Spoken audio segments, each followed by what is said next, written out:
Good morning, good morning, good morning. And happy day 40, everyone.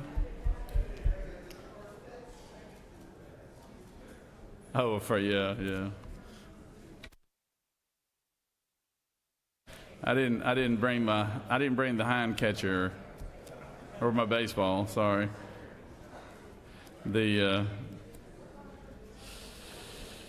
Recognize the rules chairman, my good friend from Coweta County, Senator from the 6th. Thank you, Mr. President. Give me 1 second. I was just finishing up with the journal here. All right, I'm done. Happy Sine Die to you, and happy Sine Die to all members of this great chamber and staff, and all the pages that have served us for the last 40 days. But on day 40, we've got a great list, great group of pages from all over this great state. Out of Moultrie, we have Briley Bowers. From Augusta, Consuelo Chavarria. From Mount Airy, Carson Crane. From Cummings, Susanna Damiano. From Woodstock, Eric Daniele. From Marietta, Felicity Debussy. From Valdosta, Suwa Dennis. From St. Mary's, Waylon Holmes. From Marietta, we have the children of Capital friend Seth Milligan, his daughter Eden Grace, and son Kevin Milligan. From Lenox, Georgia, Jacob Mobley. From Toccoa, Zoe Moore. From Valdosta, Jackson Morris. From Decatur, Sonoma Oster. From Decatur, Adeline Penley. From Pendergrass, Eden Pethel. From Hayhira, Logan Rogers. From Marietta, Holt Rogers. From Atlanta, Ella Reagan Roth. From Marietta, Trip Simmons. From Sewanee, Juhi Soni. From Houston, we have Noah Tyndall. From Atlanta, Hope Vickers. From Toccoa, Jerice Ware. From Moultrie, we have our very own Senator Sam Watson's daughter here, Lucy Watson. And from Toccoa, we have Cohen Whitmire. Y'all give these pages a big round of applause. We appreciate you being here to serve the great people of the great state of Georgia. And Mr. President, we do have a birthday in the chamber today. I'll let you get to that later. Look forward to this day 40. There he is. That's a birthday man right there. There's a birthday boy. There he is, Senator from the 16th. He's in his golden years. His golden years. Mr. President, this is a sad day. Many colleagues are leaving us. It's your last day in the chamber. But I still gathered myself together, and I found the strength to get through this journal, and I've found it to be correct. So I move we dispense with the reading of the journal. Well, you've done a wonderful job giving everybody a good depiction of what the journal looks like day in and day out for the last 4 years now, right? 4 years. Yeah. Been a great 4 years. Yeah. All right. You're going to miss us around here, Senator. You have no idea. I look around and see what I'm left with. But we appreciate all the pages being here today. You'll be here to cheer them on next year, and we hope we hope you'll be in the rules. Maybe somebody, maybe whoever the next lieutenant governor is, will put you in the rules chair. Maybe, right? We'll see. I should lobby now. You should start lobbying for it right now. Yeah, well, who all needs some bills? All right. Is there objection to dispensing of the reading of the journal? The chair hears none. Reading of the journal is dispensed with. Is there objection to the confirmation of the journal? The chair hears none. The journal is confirmed. Secretary will read reports of standing committee. Mr. President, the Senate Committee on State and Local Government Operations has had under consideration the following legislation and has instructed me to report the same back to the Senate with the following recommendation. House Bill 1404, do pass. House Bill 1559, do pass. House Bill 1560, do pass. House Bill 1568, do pass. House Bill 1569, do pass. House Bill 1580, do pass. House Bill 1587, do pass. House Bill 1588, do pass. House Bill 1594, do pass. House Bill 1599, do pass. House Bill 1558, do pass.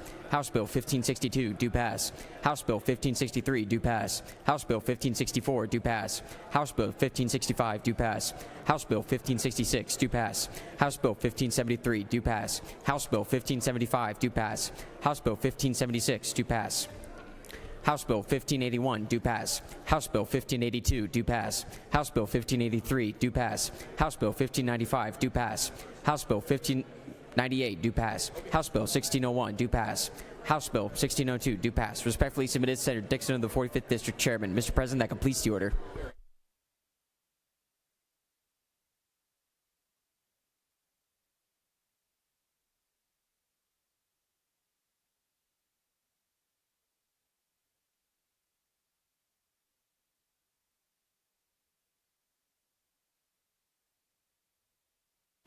It is now time for the morning roll call. Are there any motions to excuse?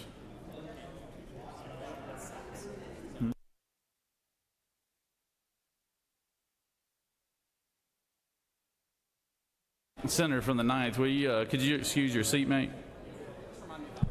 Thank you, Mr. President. I ask for unanimous consent to excuse the senator from the 12th. Without objection, the senator from the 12th is excused. Any other motions to excuse? Hearing none, Secretary will call the roll. Senator, signify your presence by voting the yea switch. Secretary will unlock the machine.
It is now time for the morning devotion.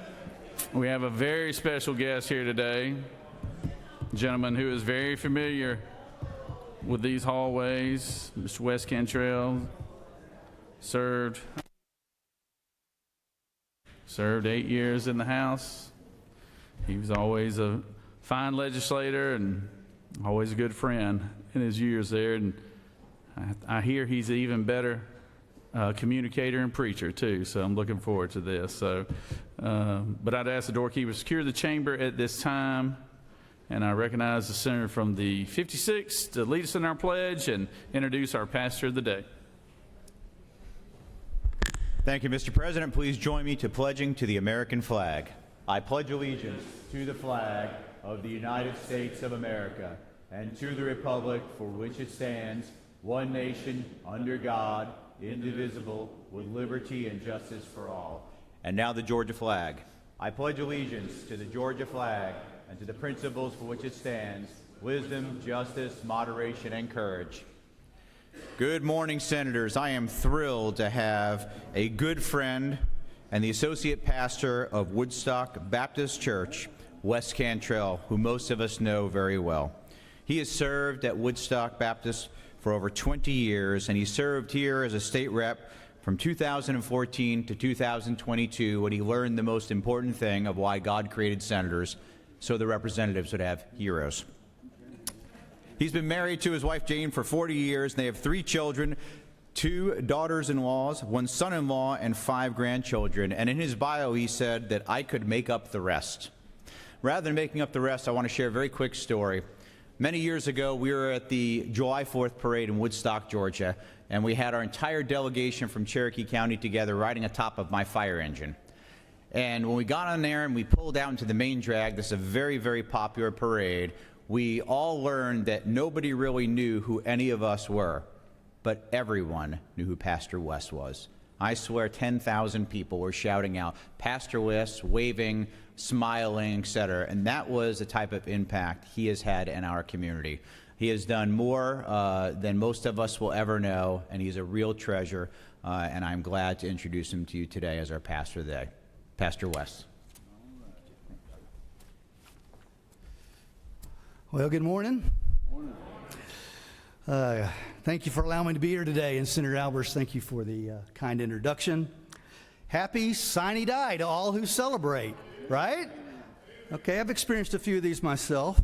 You know, Sine Die is Latin for without a day, meaning another long, grueling legislative session is coming to an end. I know you are all sad about that. The Bible says very clearly that he who endures to the end shall be saved. So I want to congratulate all of you who have endured to the end. Now, Mr. President, I'm here today as a pastor, not a former legislator, and I know I'm not supposed to say anything overtly political, so I'm going to do my best. But would it be too political for me to thank those members of this chamber who are running for higher office but chose to stay and represent their constituents till the end of the legislative session? Would that be okay? All right. So I'd like to begin with our own Lieutenant Governor, who stuck with it to the end. Thanks for finishing the drill, Mr. President. I'd also like to thank Senator Dolezal, Senator Gooch, Senator McLaurin, Senator Tillery for continuing to represent your constituents well to the end. I also want to thank Senator Calzert, Senator Strickland, as they run for Attorney General, for sticking with us to the end, and also for Senator Emanuel Jones as he runs for Congress. Thanks for sticking to the end. Appreciate it. And Georgians appreciate it. Now, you may understand this, that Senator Albers faced quite a dilemma in determining who he was going to invite to be the chaplain of the day today. So as he struggled over that decision, he decided just to make it easy. He said, I know what I'm going to do. I'm just going to invite the smartest person I know. But that person said no. So then he thought again. He said, well, you know what? I'll just invite the best looking person I know. That one said no too. You're right, but and then then he said, I'm going to invite the most inspiring speaker I know. But that person said no. Well, then he called me. I said, Senator Albers, this is the 4th time you've called me about this. Okay, I will be the chaplain of the day. Some of you got that, some of them not so much. Seriously, I'm really grateful to be here with you on such a significant day as today. However, today is much more significant for a different reason than being Sine Die. Does anybody know the significance of today's date? Today is Maundy Thursday of Holy Week. We're headed towards Easter, and Maundy is Latin for mandatum, which means commandment. Maundy Thursday commemorates the final evening of Jesus' life before the crucifixion. It was the night of the Last Supper when Jesus gathered his disciples, washed their feet, and gave them what he called a new commandment, that they were to love one another as he had loved them. Now, what makes that moment so remarkable is that Jesus knew exactly what was about to happen. Within hours, he would be betrayed, he would be arrested, and he would be crucified. Yet on that final night, Maundy Thursday, instead of focusing on himself, Jesus focused on others. He served, he encouraged, he reminded his disciples what mattered most. He called them to love one another in the same way that he had loved them. Well, how had he loved them? And how was he about to show his love for them? He was going to willingly lay down his life for them in the most painful method of execution known at the time, the crucifixion. The Bible says, "Greater love hath no man than this, that he lay down his life for his friends." And that's exactly what Jesus was doing. The gospel's simple, guys. God loves us so much that he sent his son to take on human flesh, live a perfect life, and lay his life down for us. All we must do is place our trust in him. It's not complicated, but it requires surrender, which is not a popular thing for us to do as humans. In other words, Jesus was demonstrating something very profound about life. It's not how you start, it's how you finish, right? It's not how you start, it's how you finish. So both of these moments, Maundy Thursday and Sine Die, have something important in common. They're both about finishing well. The Apostle Paul expressed the same idea near the end of his life when he said, "I have fought the good fight, I have finished the race, I have kept the faith." Notice what he emphasized. He didn't say, "I started the race." He said, "I finished it." Another passage in Hebrews encourages us to run with perseverance the race marked before us. The image is that of a long-distance race. I mean, anyone can sprint for a moment, but endurance, the ability to stay faithful over time, is what defines the outcome of your life. And that idea applies everywhere. It applies to careers, it applies to relationships, it applies to leadership, and it certainly applies to public service. Today's the 40th day, the final stretch of a very long race. Many of you started out this session with great ideas, bills you were going to pass, issues you were going to address, all kinds of things you hoped would happen. Some of you really sprinted out of the gate. Now here we are at the last day, a day that feels very different from the first. The pace is faster, the stakes are higher, decisions come more quickly. And in these moments, it's how we finish that matters. In the book of Ecclesiastes, Solomon said, "Better is the end of a thing than its beginning." Don't you feel that way today?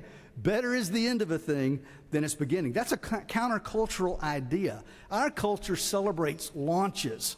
We celebrated a launch literally last night, right?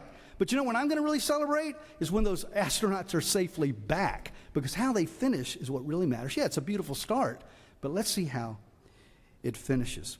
So what might it look like today for the state Senate, or for that matter, the guys over there, to finish well today? What would it look like for the state Senate to finish well? Let me offer 3 simple thoughts. Number 1, finish with integrity. Finish with your integrity intact. On a fast-moving day with many decisions, it can be tempting to simply shove something across the finish line. But finishing well means remembering the responsibility that's been entrusted to you by the people that you represent. Integrity means doing the right thing even when the clock is ticking. Finish with integrity. Second, finish with respect. This chamber represents a wide range of viewpoints and perspectives, but disagreements does not have to mean division. Finishing well means remembering that the person across the aisle is not an enemy, but a colleague who is also trying to serve the people of this state. Please don't be like your counterparts in Washington. I'm confident of one thing today. Every single one of you want to do what's best for Georgia. We simply have disagreements about how that's going to get done. Maundy Thursday reminds us that Jesus' command was simple but profound. Love one another. That principle has a lot to say about how we treat each other, even in the midst of disagreement. A few weeks ago, I was saddened to learn of the retirement of Senator Parent. Senator Parent and I served together when I was in the House, and we seldom found agreement on policy. Am I right, Elena? But I always respected Elena. I could have an honest conversation with Elena, and I hope that that was a mutual feeling between the two of us. Same for Senator McLaurin. Senator McLaurin and I served in the House together. We tried and tried to find something we could agree on, policy-wise. I'm not sure it ever happened. But I've always enjoyed Josh's company. He even came to church with me a few years ago for our Good Friday service. And by the way, if you're looking for some place to go tomorrow to celebrate what God's done through us through Jesus, we have a service at 7 p.m. at Woodstock. We would welcome you. Some of you have joined me at church before. But we even exchanged a funny text exchange earlier, just a few days ago, about Senator Hatchett's time change bill, because I had a similar legislation in the House a few years back. And at that time, Senator McLaurin voted against my bill, but he supported Senator Hatchett's bill. So I had to call him out a little bit on it. Obviously, you're much more persuasive than I am, Bo, so thank you. So let me be crystal clear, though. When I was serving, most of my relational challenges were with members of my own party, okay? But there's many people in this chamber on both sides of the aisle with whom I could share similar stories. Don't take policy disagreements today personally. Please, don't do it. It's never productive. And lastly, finish with perspective. At the end of the day, the legislation that you pass here matters greatly for the people of Georgia. But the relationships built here and the character demonstrated here is going to matter a whole lot more in the long run. Because years from now, people aren't going to remember the bills that were passed today. They're going to remember what kind of leader you were. They're going to remember what kind of example you set. They're going to remember how you treated each other in the heat of Sine Die. In the Gospel of John, Jesus approached the end of his mission. He prays this. He says, I have brought you glory on earth by finishing the work you gave me to do.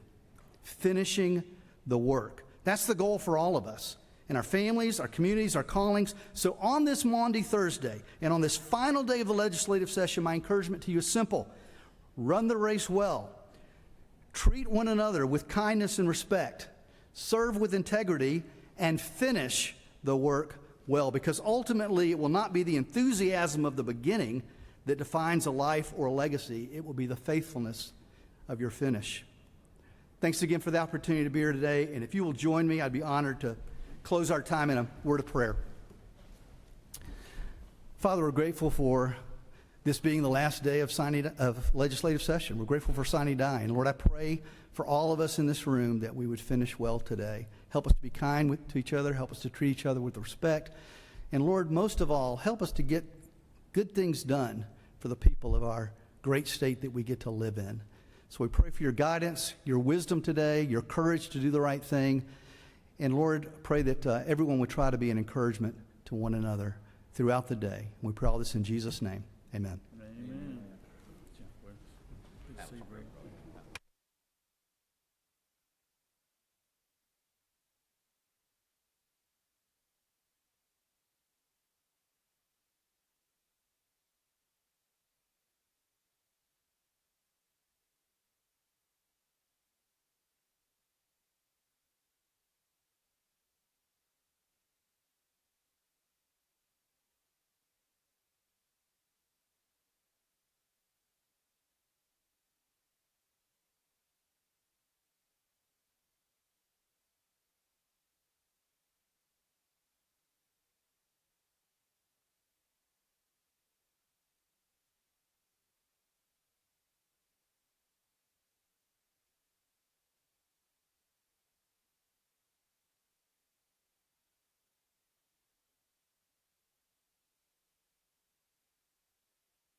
Recognize the senator from the 28th to recognize the doctor of the day.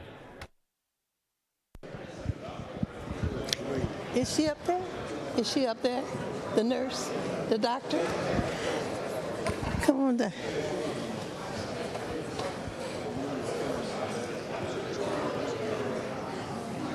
Go all the way up. Thank you.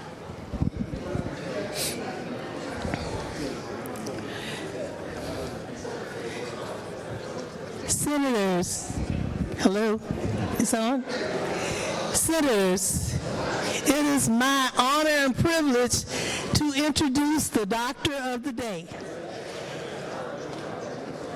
I'm impressed, oh my goodness. Can I get your attention, please? We have an outstanding doctor of the day. Janelle Williams Holder was born in Christianet, St. Croix of the U.S. Virgin Islands. She spent her early life on the island and moved to Texas at the age of 7 and grew up in Pearland, Texas, and is a graduate of Pearland High School. Sorry for messing up the name. At an early age, she discovered her love of medicine and biology. Can I have your attention, please? Thank you. Everyone could, hold on 1 second, Senator. Get everybody's attention. Thank you very much, Mr. President. Hold on, Senator. Okay. Senators, we can't really hear you on that microphone. Say it again. Let's get everybody's attention. All right, go ahead, Senator. Thank you very much. Well, at an early age, she discovered her love of medicine and biology. She attended Xavier University in Louisiana and studied pre-med. She graduated in the class of 2001.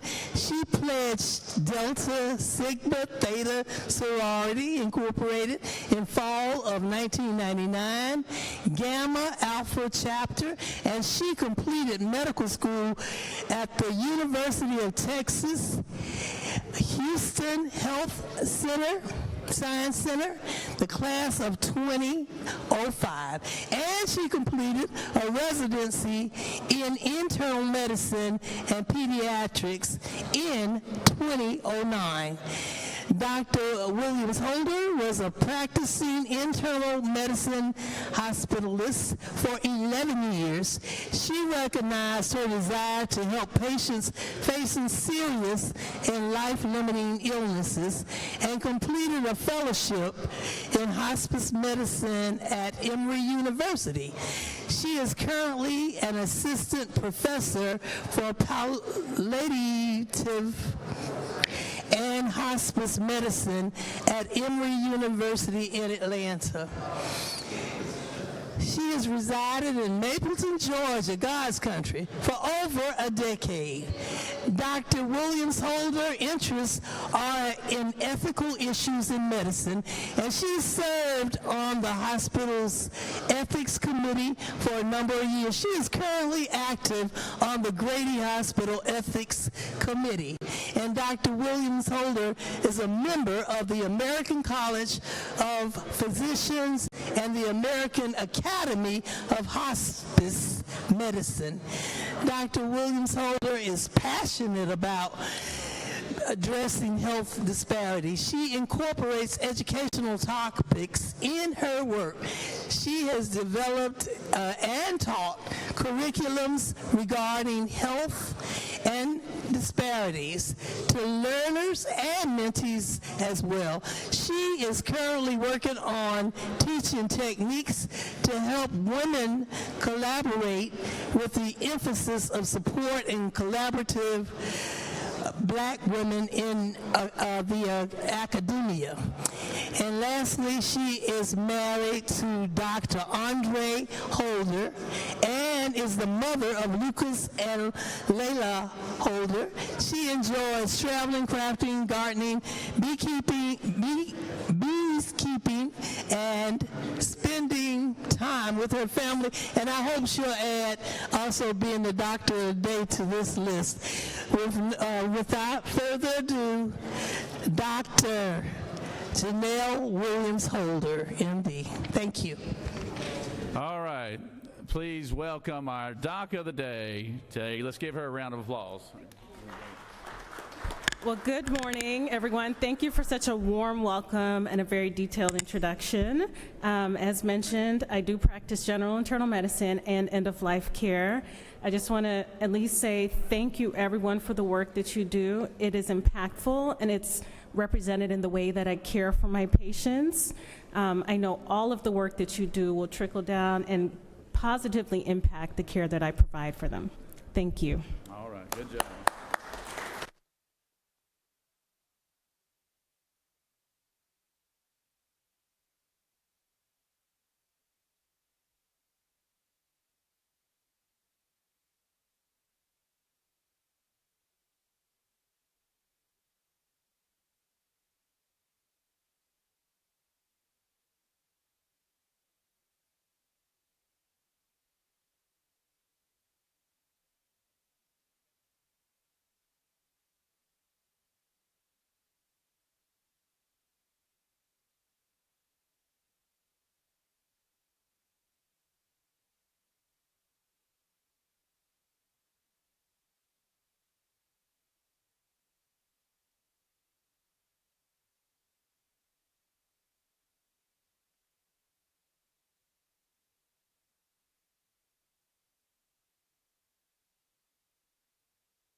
Are there any unanimous consents? Does any senator wish to rise on a point of personal privilege?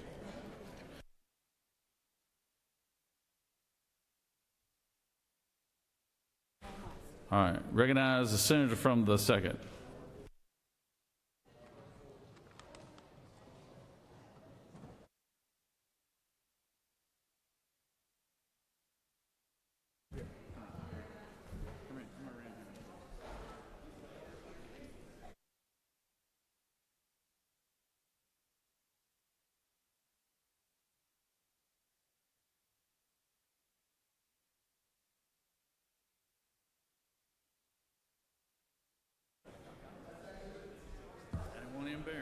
Hey, appreciate that, Mr. President. Thank you, Mr. President. This morning, colleagues, I rise to celebrate my good friend, the gentlewoman from the 12th District, the senator from the 12th, from Albany, Georgia. She's not with us as her husband, Norman, passed away, but she would probably be here to make a speech to tell you all how much she appreciated serving in this body.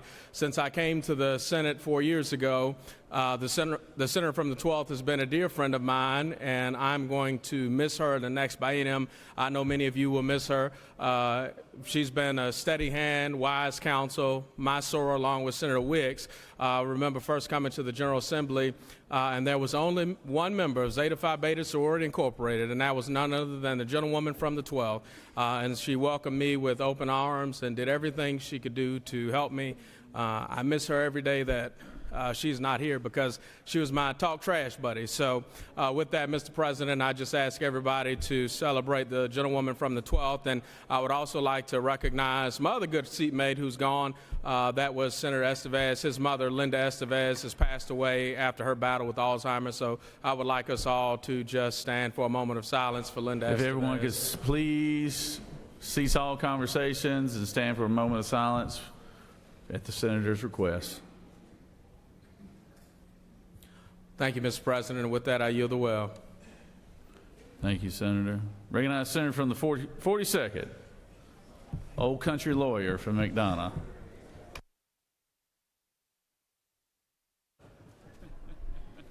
Thank you, Mr. President. Members of the Senate, on your desk you have a bracelet that I provided everybody. If you feel led, I'd love for you all to wear this today and maybe leave it on for a long time after the day, because today is World Autism Awareness Day, but it's also the second day of Autism Acceptance Month. And thank you, appreciate it. And this body has already led on a lot of issues dealing with autism over the years, going back to over a decade ago, where this body led on the bill that makes certain that our young people, our children, have access to the therapies they need through insurance coverage. And then, of course, this year, y'all worked with me and as we passed Rio's Law to provide training for all of our law enforcement officers in how they interact with folks with autism. And I appreciate your support over the years in these issues, and I hope, as I said last year from the well too, that this bracelet's a reminder that everybody sees the world differently, no matter who you are, and especially those with autism. They view the world through a different lens, and as we pass legislation, we always think about how it affects other people as well. With that, I'll yield the well. Recognize the senator from the 1st.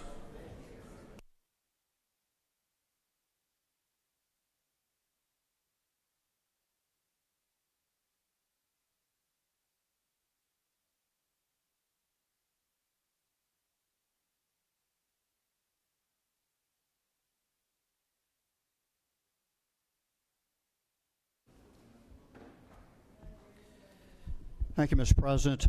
Beginning of session, I gave Healthcare 101, so I want to step it up here a little bit and give Healthcare 201 or 102, depending on what your perspective is.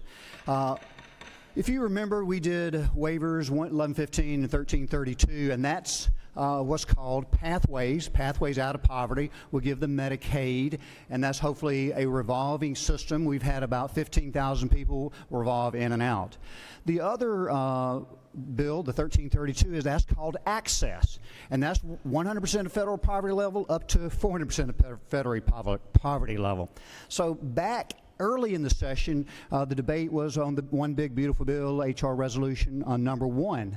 And the compromise there was that we would bring from the crazy emergency exponential growth of that particular subsection of the budget, we took it back to, goodness gracious, President Obama's recommendation. And nobody on access pays more than 8.2%. Yes, I'll paraphrase for some of us. Yes, that was an increase from 8.1% up to 8.2%. You're exactly right. So, terrible success. We have way over 1 million people, 1.5 million people on access, and they get what? Private insurance, which everybody accepts private insurance. Medicaid, about 60-65%, and most of those are actually pediatricians and so forth. So, wow, what a great success, because the fact is, we have in the lower portion there, the waiver is 100% below. What we have is the requirements that are being spread throughout the United States on states that have done expansion. Imagine that, working part-time 20 hours a week, 20 hours of volunteer work, or going to college, or going to vocational technical school. All of those people hopefully are getting a pathway to success and off Medicaid, which is unfortunately not the best system in the world. Commercial insurance is better and well accepted. So, thinking about it, there's really no reason for anyone in the state of Georgia not to have insurance. And here's the exception. The exception is, I just don't sign up. Maybe I'm homeless and I don't sign up. You know, the other thing, though, is that most hospitals and federally qualified health centers will get you signed up because they want to be paid too. And let's talk about federally qualified health centers. 140 counties are covered, over 300 federally qualified health centers in the state of Georgia. All will be readily accepting the Medicaid patients that may not be accepted at other places. So everybody in the state of Georgia is covered by insurance if you actually want to sign up. And those are the exceptions. Those few people, and I mean few people, that are apathetic enough that they actually don't sign up. So that, with Mr. President, will finish my healthcare 201. Thank you very much. Well, quite frankly, Senator, Dr. Watson, you're about the only one qualified in this room that can talk on the healthcare topic. I know we have a bunch of professional wannabe lawyers in here, but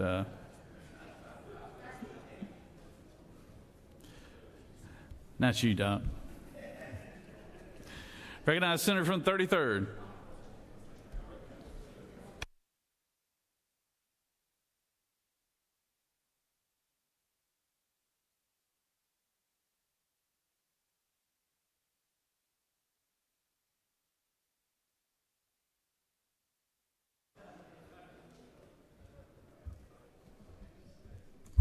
Thank you, Mr. President, my fellow senators, colleagues, friends, and y'all. I'm not a country lawyer, and I'm not a medical doctor, but I am an old boy from Marietta, Georgia, with a little something to read to you here.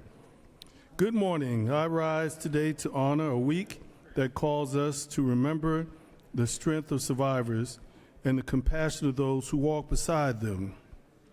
From April 19th through April 25th, 2026, we observe National Crime Victims' Rights Week, a time to reaffirm that every victim deserves dignity, a voice, and a path towards healing. In Cobb County, that promise is kept every day by the dedicated team of the Solicitor General, Makia Metzger's office. I want to thank the Solicitor for her leadership and unwavering commitment to justice that put victims first.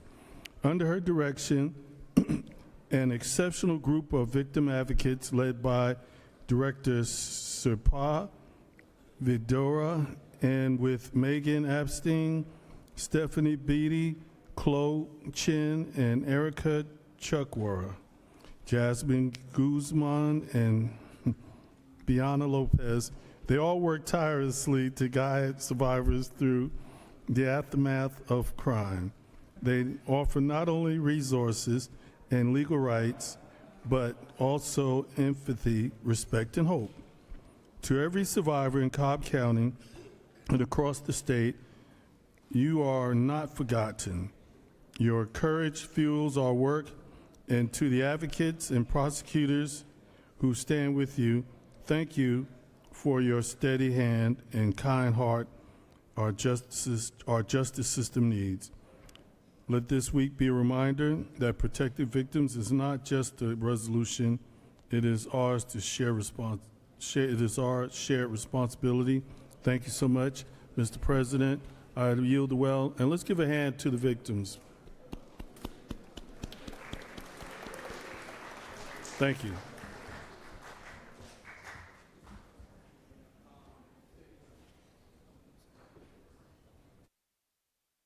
Recognize Senator from 38th.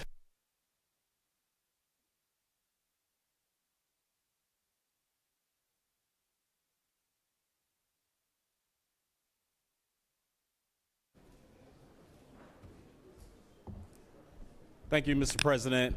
Colleagues, I rise today because I am still in awe that I even stand here. And I just want to say thank you to all the members in this body who has welcomed me. I never would have imagined that I would be friends with a blueberry farmer from Valdosta, or, absolutely admire working with the experts in horses in our chairman of the Senate Education Committee. It has truly surprised me the way that we can work together, but also vehemently disagree on issues. I have to say that the senator from the 27th, we wholeheartedly disagree on so many issues, but he was the second signer on my bill that made it to Governor Kemp's desk, or even just right now working with me to ensure that we are able to dedicate some portions of our highways to a former colleague in this chamber or a fallen officer. In addition to that, I was watching a show last night, and I won't say the show because I don't want to give away. It's going to be a bit of a spoiler alert. But at the end, one of the characters says to another character, "You are user X, go save the world." And in many ways, all of us are user X. We're all charged with saving the world. We may think differently in how we should save the world, but this is a room full of stand-up folks that are trying to save the world from their perspective. And I have to say to the senator from the 15th, it has been a true honor to serve with you and to be able to look out on this room and seeing you pay close attention when many folks are not, and you're going to be sorely missed. And so I just want to thank you for all of your years of service to this body. All right, with that, Mr. President, I yield the well.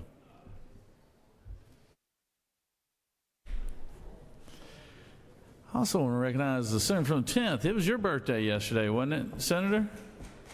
Manuel Jones, it was your birthday yesterday, right? Happy birthday, Senator. Happy birthday. All right, Senator from the 21st.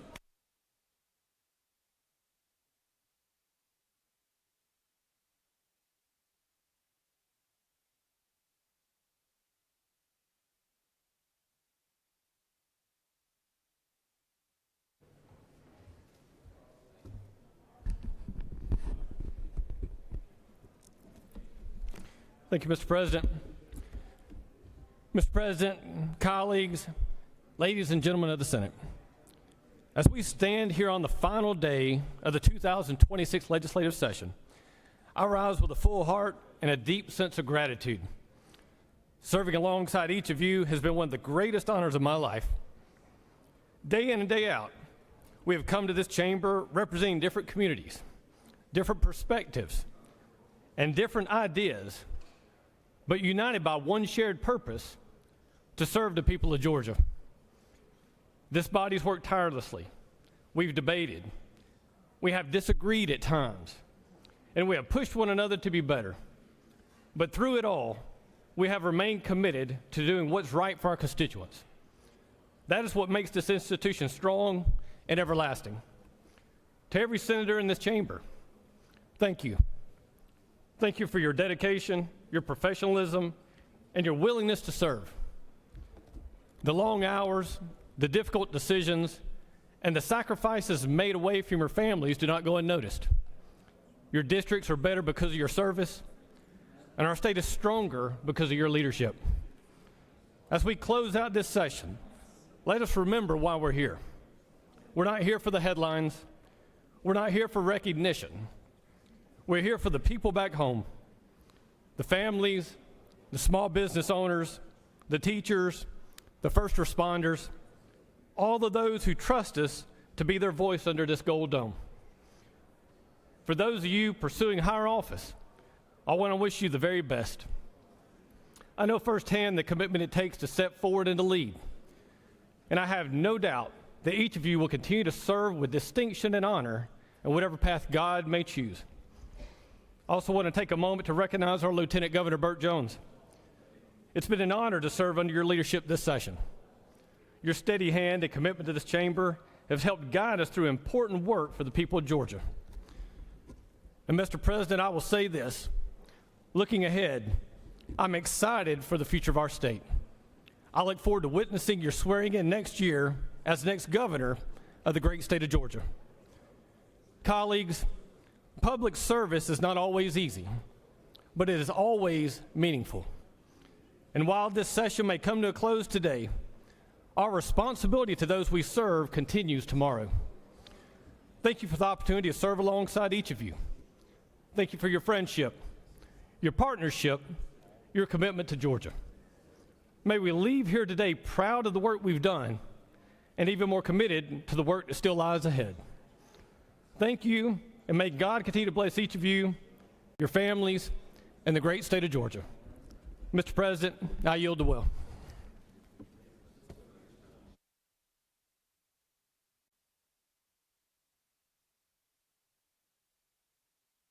Thank you, Senator from the 21st. Recognize Senator from the 5th.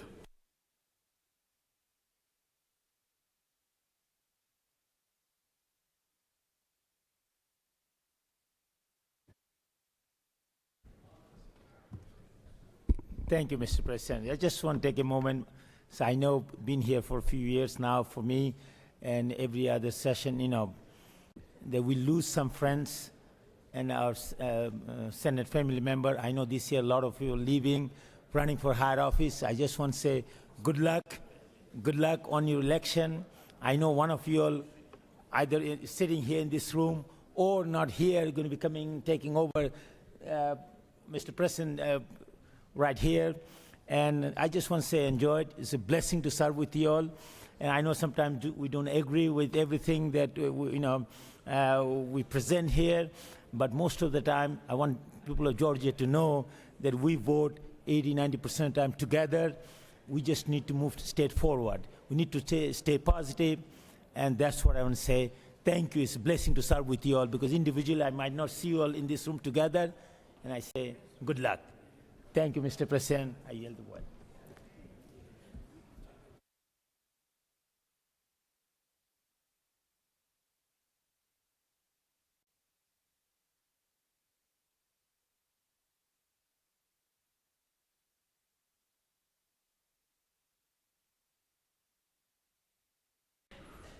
Recognize Senator from the 35th.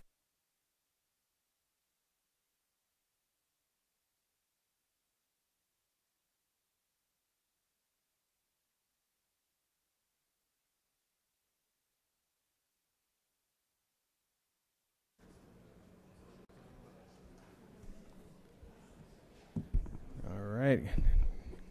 Good morning. Thank you, Mr. President. Stand today again with a full heart. I wanted to say just it's obvious and clear to me that we are all made in the image of God, and each person in this building just gives a little reflection of who God is. And it's been a pleasure to just observe it from my point of view. I want to acknowledge a few folks who we won't see in the same capacity in the future. So Senator from the 7th, who's not here, I just appreciate your strong zeal for the overlooked and the underestimated. Senator from the 10th, I appreciate your resourcefulness, measured and thoughtful approach to problem solving. Senator from the 12th, I appreciate your sense of dignity, practicality, and aversion to foolishness. Senator from the 14th, you are persuasive, artful, skilled, logical, and downright hilarious. That is a wonderful combination. Senator from the 15th, you are steady, reasonable, and you have served as encourager-in-chief, and with a profound sense of the gift of today. Senator from the 19th, you are methodical, strategic, hardworking in a way that invites others to understand the compassion underneath it all. Senator from the 27th, you are tenacious, diligent, with a tremendous heart for his family and for Georgia. Senator from the 42nd, just a command of a range of topics, consistent and kind. Senator from the 44th, I appreciate how much you sacrificed in your years here for fighting for the people who don't have and who are without. Senator from the 46th, you're a meticulous statesman, storyteller, and with a confidence continuously shaped by and rooted in God. Senator from the 51st, the dedication to a cause bigger than yourself is clear. And to our Lieutenant Governor, who understands the power of a team, recognizing the unique skills and abilities of the people around him, I am overwhelmed with gratitude. Thank you. I yield the well.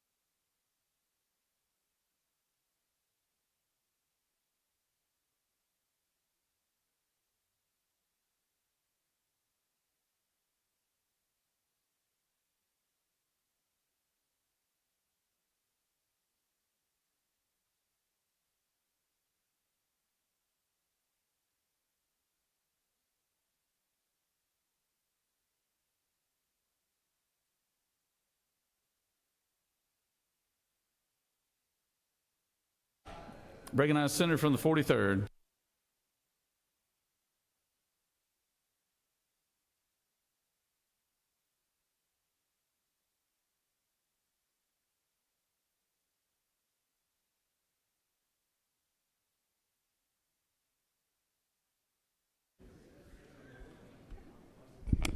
Thank you, Mr. President. Good morning, colleagues. I'm going to read my notes so that I can stay focused. But I want to say thank you for your prayers and condolences for those who have offered them at the passing of my father, my hero, my champion, my dad. We had just celebrated my parents' 70th wedding anniversary. And he had a ball. He passed away at 93 years old, but he was still driving within a 30-mile radius. He was still cutting the lawn, caring for our lawn, as he owned his own landscaping lawn care company. And if there ever was a girl dance club, I would be president. I admire the senator from the 50th, the senator from the 35th, the LG, and all girl dads. Don't let them down. Thanks again for your prayers and condolences. To my dad, Samuel C. Peterson, you were my dad, but to the world, you were my dad. But to me, you were my world. Thank you. I heal the well. Thank you, Senator. So sorry for your loss, Senator. Recognize the senator from the 13th.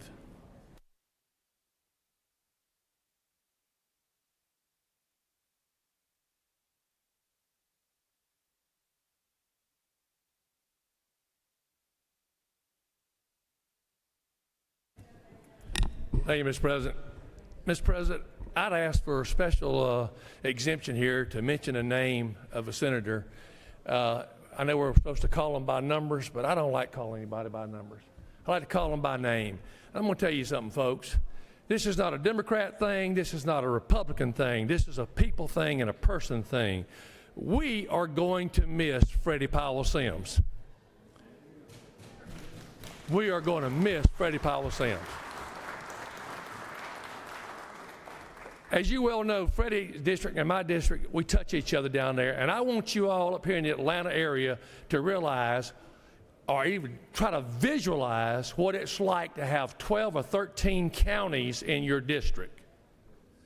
The vastness of that is just, it's quite hard to believe that she has to cover her counties. And Freddie did it with such grace, and she handled it so well, because I dealt with some of her county commissioners, her school boards, and her people, because I would always try to pitch in if she needed something done.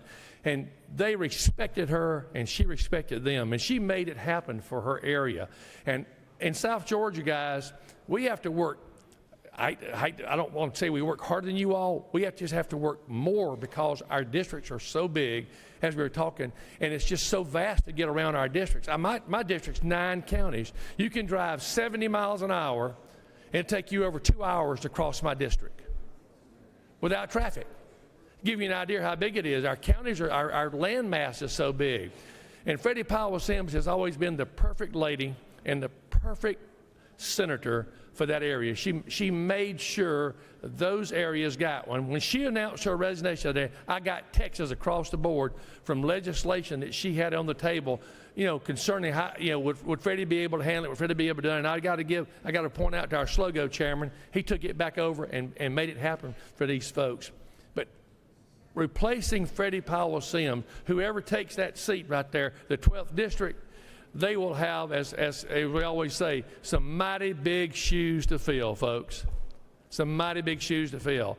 And I wish Freddie the greatest happiness that she can possibly obtain on her next adventure in life. I'm so sorry the loss of her husband, but I will tell you this right here. If anybody can be positive and anybody can stand up and make the best out of a bad situation, it's Freddie Powell Sims.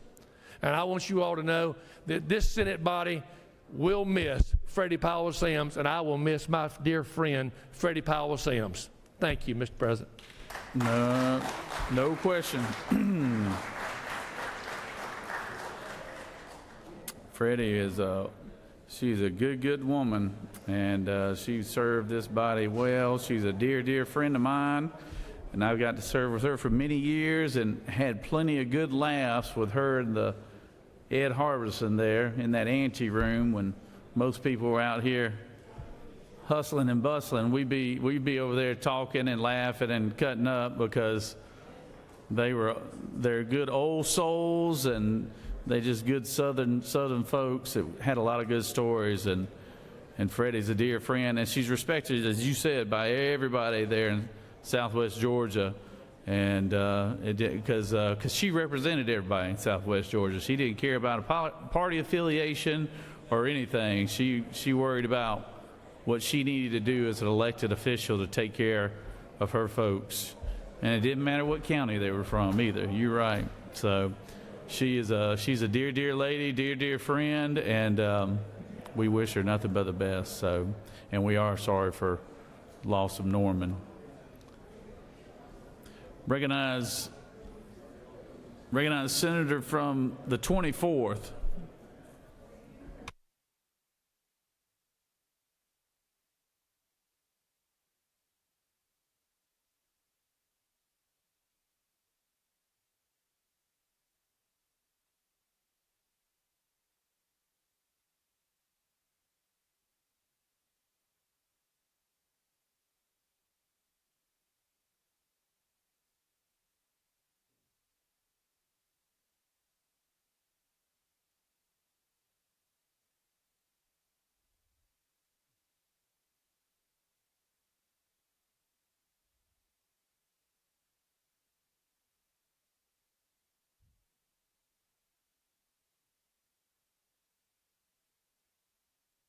I wanted to take an opportunity to Walter Rabin is a dear friend and a neighbor of mine, and he heads up our Department of Natural Resources, and he was just recently acknowledged for his good works, and the senator from the 24th had a resolution made for him, and we wanted to recognize him because of all the men and women who serve in our DNR, Department of Natural Resources, that look after all of our wonderful state properties and also our state parks and everything. We wanted to acknowledge their good work as well as their leader, and I recognize the senator from the 24th to present our special guest here.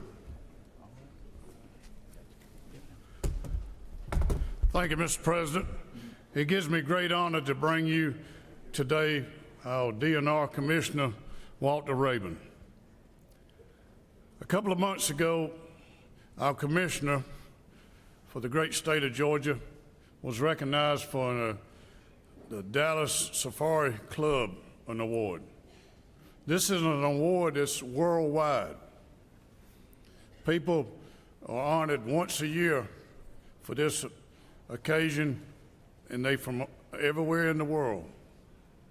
This is the first time ever that someone from the state of Georgia has won this an award. This an award is the one that makes sure that our wildlife, our being outside hunting and fishing, and also reserving places for people to be able to hunt and fish, and also taking care of our young people as they come up in life to enjoy outside. Also, it promotes, and this has promoted, our commissioner has promoted our parks ever since COVID. Our parks have just been an awesome place for tourism for the great people of the great state of Georgia. This man has devoted his whole life to DNR, and it's my great honor to present this resolution to him today for the great award he has won worldwide. And before I let him come up and present it, speak to you, at the same time, I want to always say to all y'all senators, this is how you do a resolution.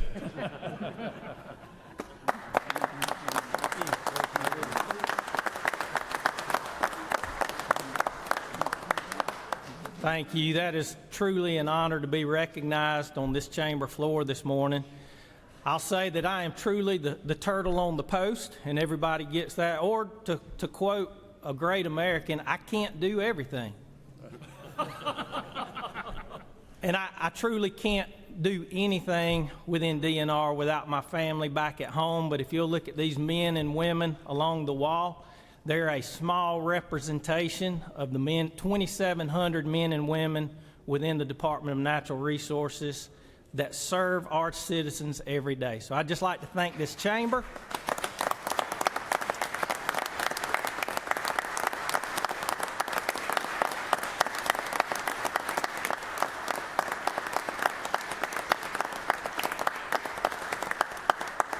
Thank you. They truly deserve that. But thank you to this chamber. Thank you, Chairman Anderson, and thank you, Lieutenant Governor, for this honor. It's a pleasure. All right. Good job.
Recognize Senator from the 55th.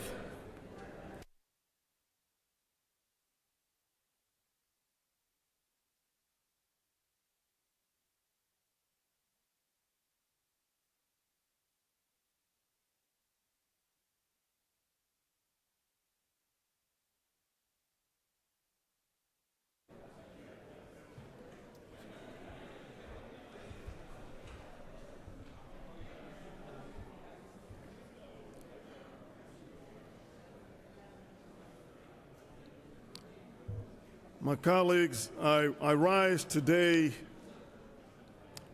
to note something that happened on yesterday. Yesterday, the Supreme Court of our land is hearing the birthright citizenship case. And I rise because something unprecedented happened. That unprecedented thing happened was the highest office in our land never before has attended a Supreme Court hearing. I rise today because partisanship is dividing our country. I rise today because I've seen how when we get to know one another in this august body, we learn to work with one another. But I rise today because when we can attack judges, specifically, two of the justices that our president appointed, when they ruled against him on the tariff case, called them fools, called them an embarrassment. We have to be aware that a democracy is under attack. There are certain decorum that we must respect. I respect the office of the president. I respect the office of the governor. I respect the office of the Senate, and I will not disparage the office. I respect the office, even though I disagree with those that may hold certain opinions, but we must keep a certain decorum. Why do I say that? Because as of July 2025, a Gallup poll found that only 39% of Americans approved of the way the Supreme Court is handling its job. The lowest rating in a quarter of a century. Pew's favorability measure from August put positive views at 48%, nearly a 3-decade low. And the striking feature of the current Supreme Court opinion is the sheer size of the partisan divide. Democrats' trust in the court sits at just 24%, and their job approval is only 15%, contributing to a record 47 percentage point party gap in trust and nearly record 57-point gap in job approval. Republicans' approval stands at 72%. It should not be that Lady Justice is partisan. Lady Justice must remain blind. We must not revisit Dred Scott. We must not revisit the time when a black man was not considered a citizen of this great nation. And we must deal with democracy in a respectable manner. I yield the well. Recognize the senator from the 34th.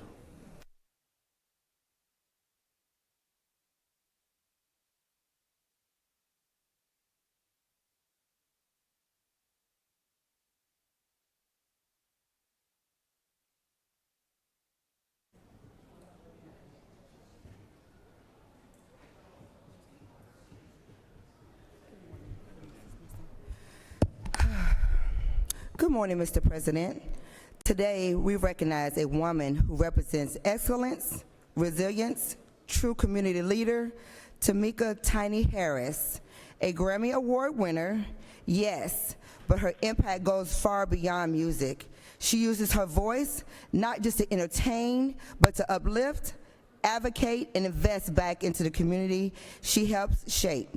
In the world where influence can be vital, she has shown up and means the turnout into service, whether through mentorship or simply showing the people she continues to be the light and a force of positive change.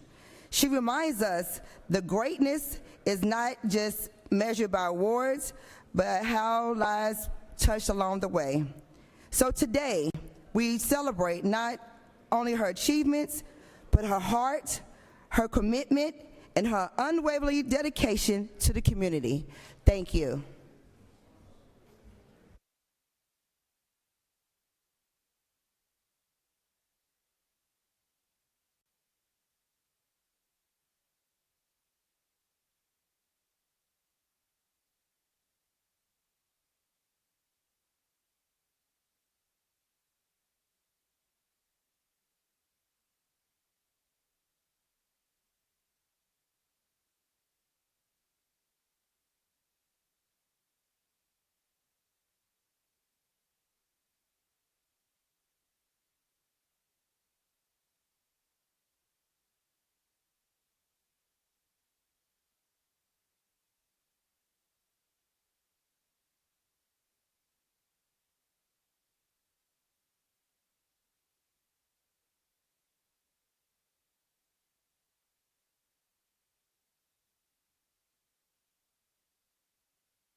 Recognize the senator from the 17th. Senator from the 26th, my longtime seatmate.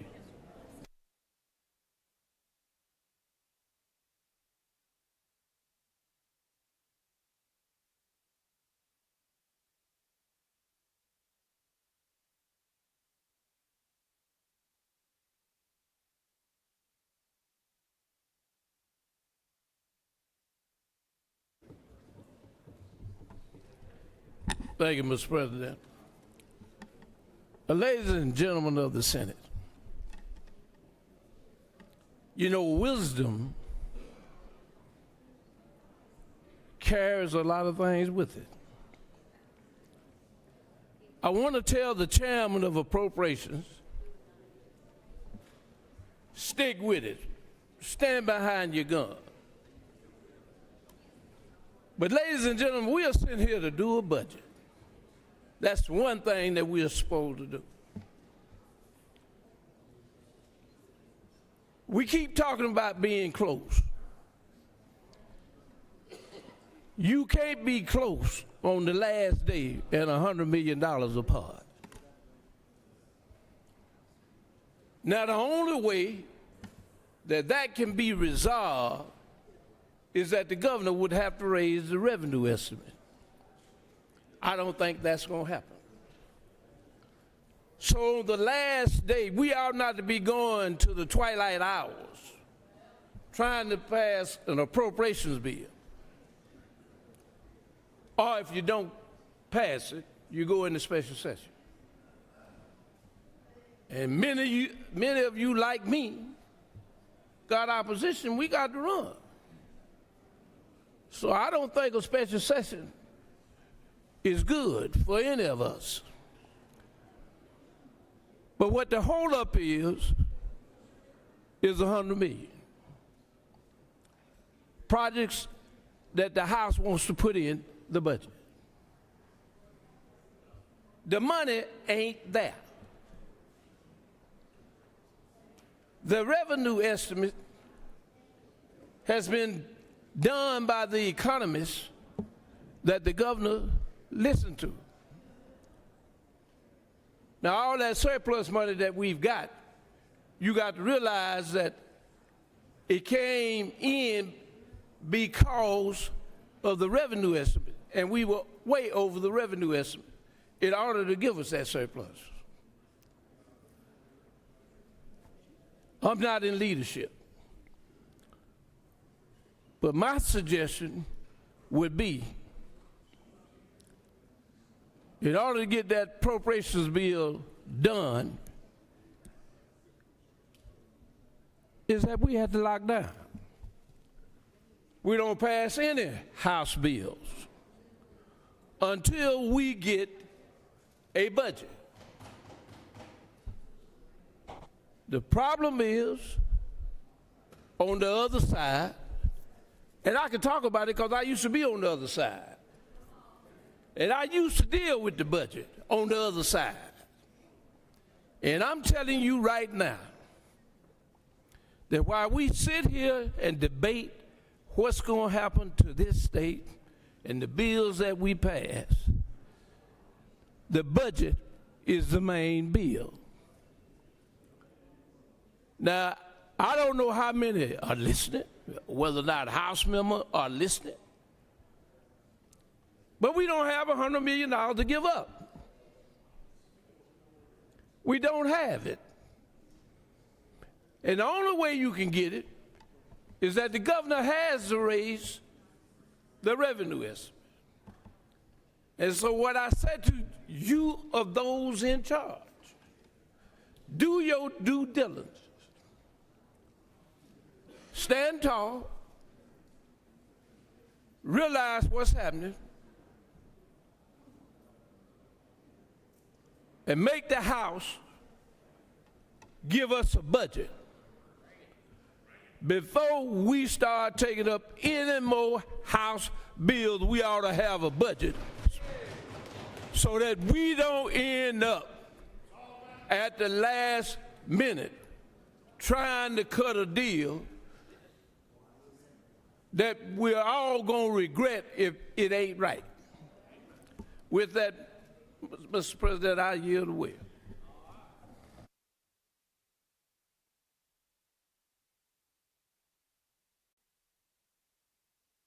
Senator from the 19th, for what purpose you rise? Parliamentary inquiry, Mr. President. State your inquiry. Mr. President, is it not true that they should give us Lucas or give us death?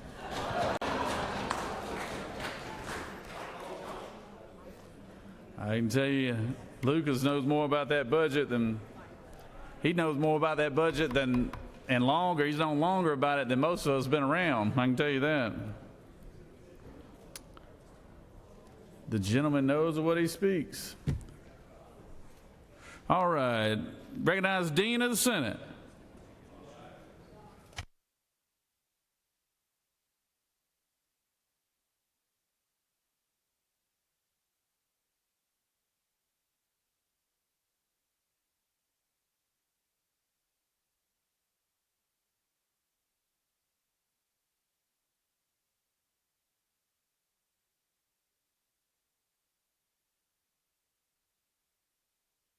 Recognize the Dean. President, thank you very much. I just wanted to take this opportunity to mark the birthday of one of our most distinguished members. If I can have the senator from the 10th join me up on stage while we celebrate him and the fact that he is a young man. I think he's 67 today or yesterday. So we're going to read his resolution and celebrate him and offer him some more surprises, hopefully. Come on up. Oh. I'll start reading the resolution now, and I'll try to read as most as I can, as long as my voice lasts. Thank you.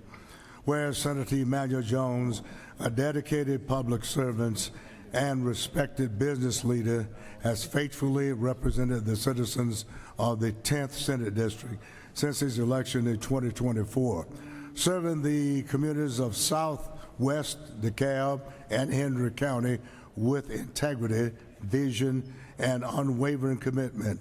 And whereas throughout his tenure in the Georgia State Senate, he has provided exemplary leadership as Secretary of the Senate Committees on Economic Development, Tourism, and Interstate Cooperation. And he has further contributed his expertise as a member of the Committees on Appropriations, Banking, and Financial Institutions, Natural Resources, and the Environment and Urban Affairs. Whereas his professional journey is marked by excellence and discipline, having earned a Bachelor's of Science in Electrical Engineering from the University of Pennsylvania and a Master of Business Administration in Finance and Accounting from Columbia University, and having honorably served his country as a commissioned officer in the United States Army Corps of Engineers, attaining the rank of captain. Whereas prior to his success in the automotive industry, he has held professional position with IBM and Arthur Anderson and Company, demonstrating a strong foundation in business and leadership.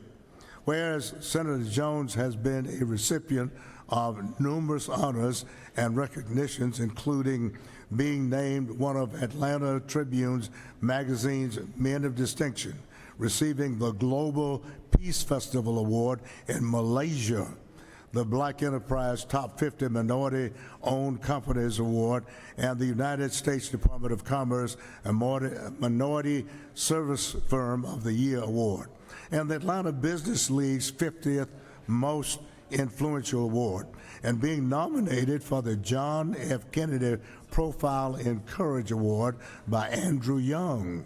Whereas his commitment to community service is equally noteworthy, having served in the leadership roles of the Henry Medical Center, the Henry County YMCA, the United Way Campaign, the Henry County Chamber of Commerce, and numerous educational and civic organizations, as well as maintaining active involvement with institutions such as Georgia State University and the University of Pennsylvania.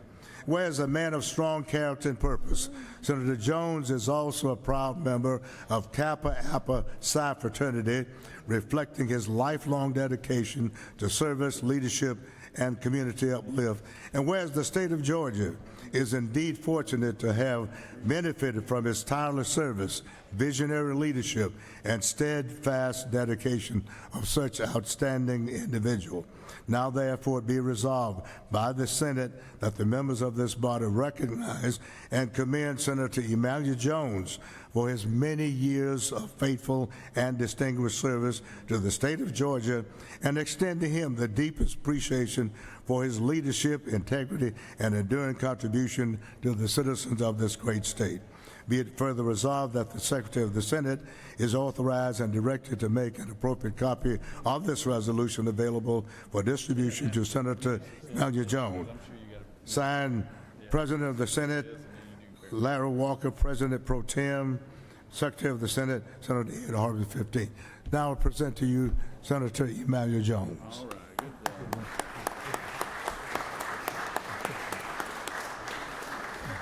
It is always an honor when the Dean presents anything to you with his wealth of knowledge and wisdom in his great body. And to our Lieutenant Governor, thank you for this honor. And to members of this body, I've enjoyed serving with you these past 22 years.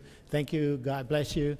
My family has accompanied me. My wife is here, and the mother of my 3 kids as well. And none of this would have been possible without them. Sam, let me just say thank you for your loyalty and your steadfast support through the years. I really appreciate this honor. And I told everybody I would not get emotional today, and I have no intention of doing that. So I'm going to keep it on a high note and just say thank you and God bless you. All right, good job. Good job.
Does any other senator wish to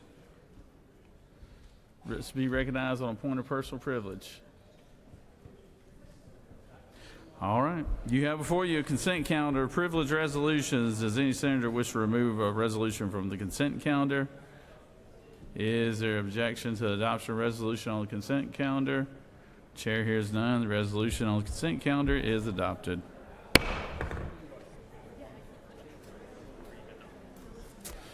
Recognize the senator from 36.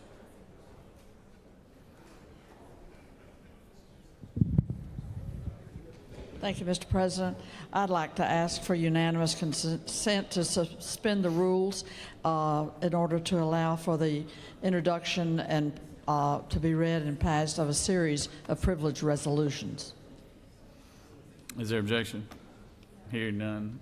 Secretary, read the resolution. Senate Resolution 1105 by Senator Orrock of the 36 and others, a resolution recognizing and commending Central United Methodist Church on the occasion of its 160th anniversary and for other purposes.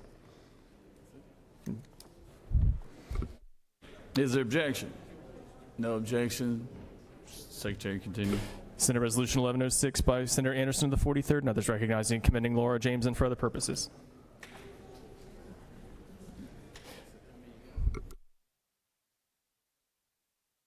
Is there objection? Hearing none. Senate Resolution 1104 by Senator Jackson of the 41st, a resolution commending Chloe Weems and for other purposes. Is there objection? Hearing none. Senate Resolution 1103 by Senator Jones of the 22nd, and a resolution recognizing and commending the improved benevolent and protective order of Elks of the world and for other purposes. Is there objection? Senate Resolution 1102 by Senator Jackson of the 41st, recognizing and commending Jorvis McGee and for other purposes. Is there objection? Senate Resolution 1101 by Senator Halpern of the 39th, recognizing and commending the 100th anniversary of the Atlanta History Center and for other purposes. Is there objection? Senate Resolution 1100 by Senator Orrock of the 36th and others, resolution honoring the life and legacy of former Representative Eugene Milton Buddy Childers and for other purposes. Is there objection? Senate Resolution 1099 by Senator Jackson of the 41st, commending Ayomide Rahman and for other purposes. Is there objection? Senate Resolution 1099 by Senator Davenport of the 17th and others, resolution honoring the life and memory of Helen Odessa Dixon Davenport upon her 100th birthday and for other purposes. Is there objection?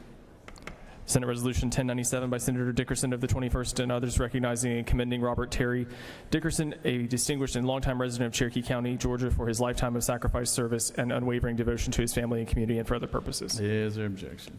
Hearing none.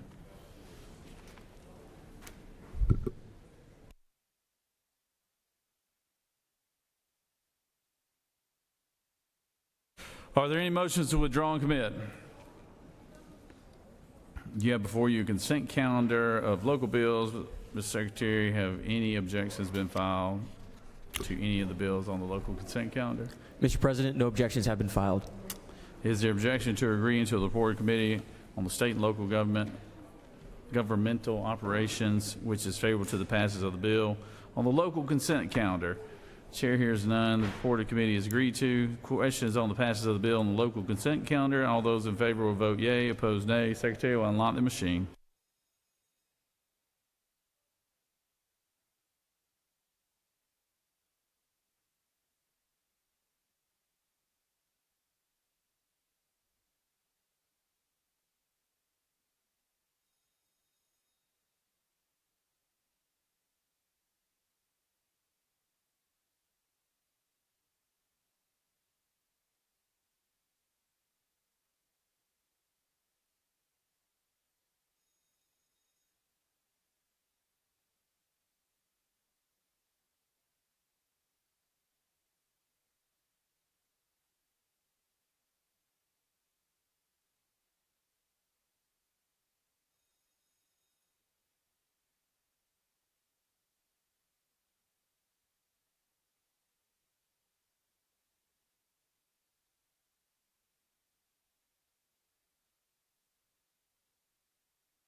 On the passage of the bill, the yeas are 49, the nays are 0. This bill on the local consent calendar, having received the requisite constitutional majority, is therefore passed.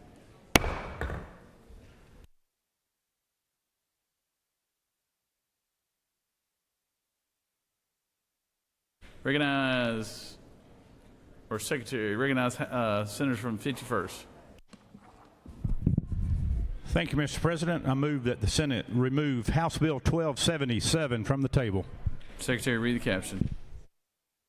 House Bill 1277 by Representatives Barton of the 5th and others, a bill to be entitled an act to amend Article 1 of Chapter 16 of Title 12 and Title 32 of the Official Code of Georgia annotated relating to environmental policy in highways, bridges, and ferries, respectively, so as to increase the project cost threshold for public roads or airports requiring environmental evaluations, to provide for conforming changes, to provide for related matters, to repeal conflicting laws, and for other purposes.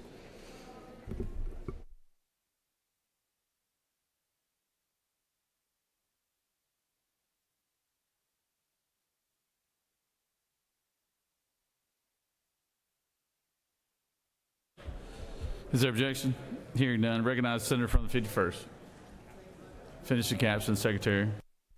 Mr. President, the Committee of the Senate on Transportation recommends that this bill do pass by substitute. Respectfully submitted, Senator Dolezal, the 27th District Chairman.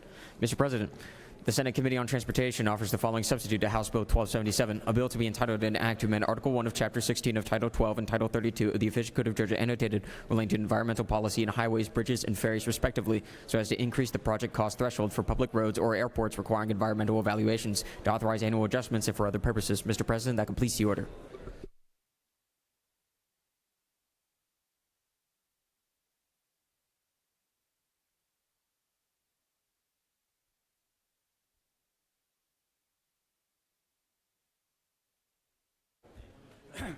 Thank you, Mr. President. Colleagues, I bring to you House Bill 1277. This is the annual housekeeping bill for the Department of Transportation. There's roughly 12 sections in the bill. Most of it is wordsmithing, changes to the reporting requirements for the annual reports. There is an adjustment on the Section 1 that will increase the dollar threshold of projects that require a preliminary environmental impact study. It goes from $100 million up to $200 million. That's basically an inflation index change. We passed that some 10 years ago, back in 2015. So we're adjusting that threshold from $100 million to $200 million.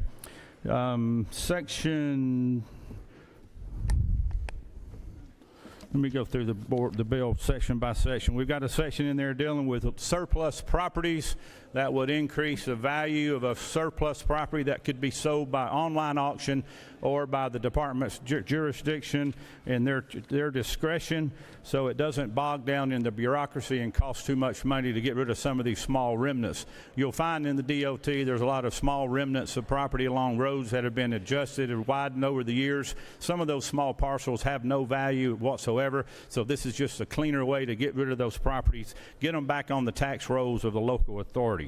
Mr. President, I'm happy to take any questions, but I think most of this is self-explanatory. We do this on a yearly basis. Senator, you have no questions. Thank you so much. Masterful job, Senator.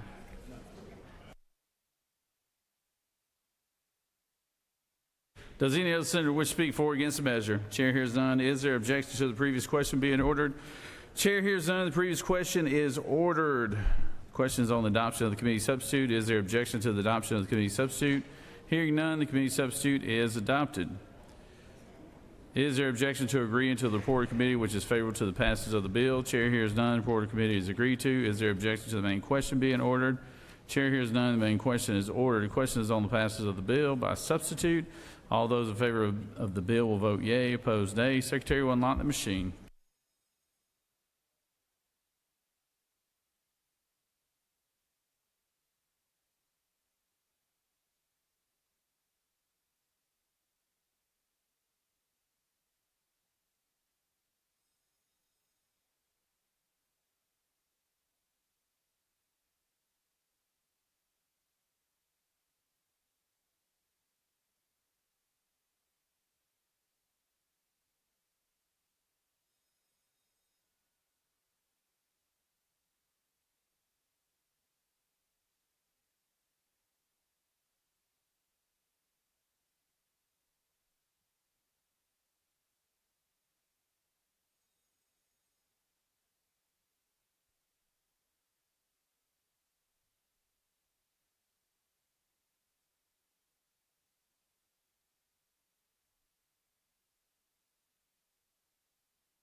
On the passage of the bill, the yeas are 51, the nays are 1. This bill, having received the requisite constitutional majority, is therefore passed by substitute. Recognize the senator from the 20th, the pro tem. Thank you, Mr. President. I ask that House Bill 1344 be removed from the table. Secretary, read the caption. House Bill 1344 by Representatives Reeves of the 99th and others, a bill to be entitled an act to amend Titles 33 and 40 of the OCGA relating to insurance and motor vehicles and traffic respectively so as to strengthen the enforcement authority of the Commissioner of Insurance and to clarify regulations on insurance, insurance fraud, uninsured motorists, excluded drivers, premium tax, insurance rates, claims processing, and uninsured or unregistered motor vehicles, to provide for related matters, to provide for short titles, to provide for legislative purposes, and for other purposes. Mr. President, the Committee of the Senate on Insurance and Labor recommends that this bill do pass by substitute. Respectfully submitted, Senator Harbin of the 16th District, Chairman. Is there objection? Senator from the 42nd, for what purpose do you rise? Mr. President, I ask unanimous consent to excuse the senator from the 18th. Apparently, he was summoned to the second floor. That senator from the 18th, he sure does miss a lot. To have gotten here halfway through the session, you know? Y'all need to help him. All right. Secretary, finish the caption.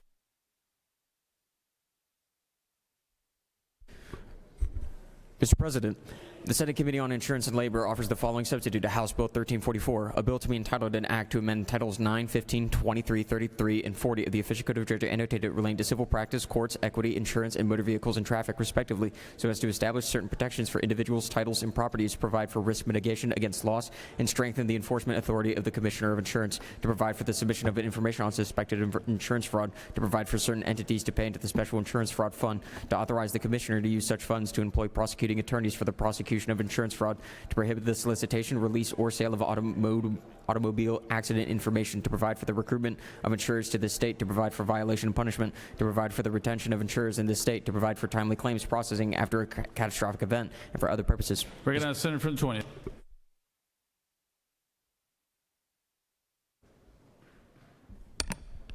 Thank you, Mr. President. Colleagues, I know that you are all very aware that this body and body across the Capitol passed some very historic and meaningful lawsuit reform last year to try to get at the escalating cost of insurance for our businesses and citizens. And that work we did is already having a big impact on the insurance market in Georgia. I'm excited to tell you that we are already seeing a number of companies reduce their auto insurance rates. We are seeing many companies come back into the commercial insurance market and start competing. We're seeing rates there stabilize and sometimes going down. So what we did last year is working, and I'm excited about that.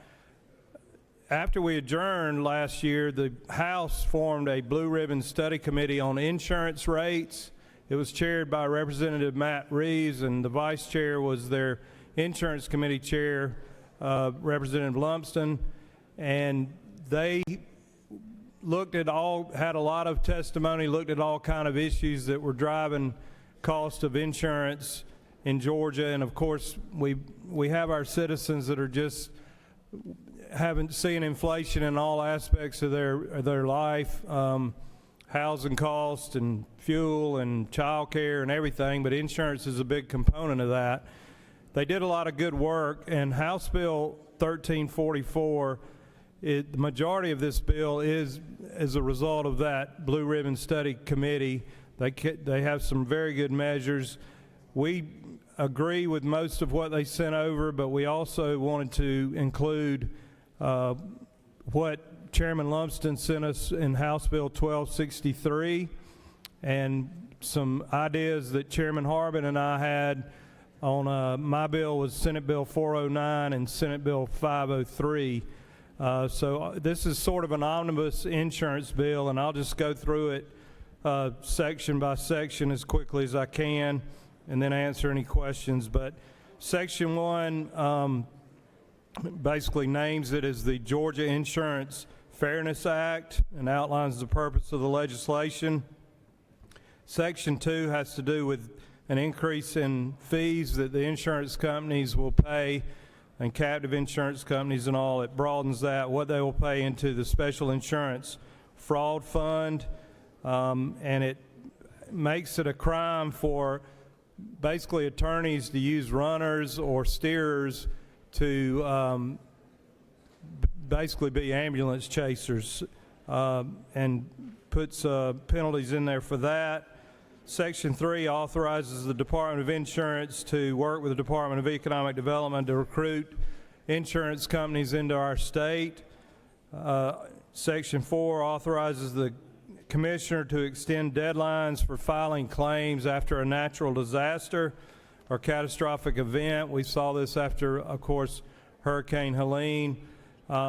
Section 5 enhances transparency on how our local governments are using the premium tax that they receive. Section 6 is the Chairman Lumsden's Bill 1263. It creates a 3-year limit for insurance companies to request a refund from the Department of Insurance on fees and premium tax that they overpaid. Currently, there's no limit. I mean, they could wait 7, 8, 10 years to ask for that, which is not reasonable. Section 7 includes my aerial imagery bill, which gives some consumer protection if insurance companies are using satellites or unmanned aircraft to take photographs of your homeowners, your property, and non-renew your insurance. Section 8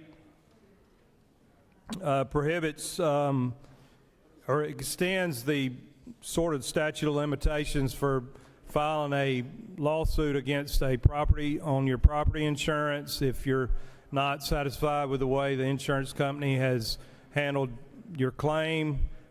Currently, some of the carriers are limiting that to 1 year, and again, after Hurricane Helene, that 1 year limitation is not reasonable or fair.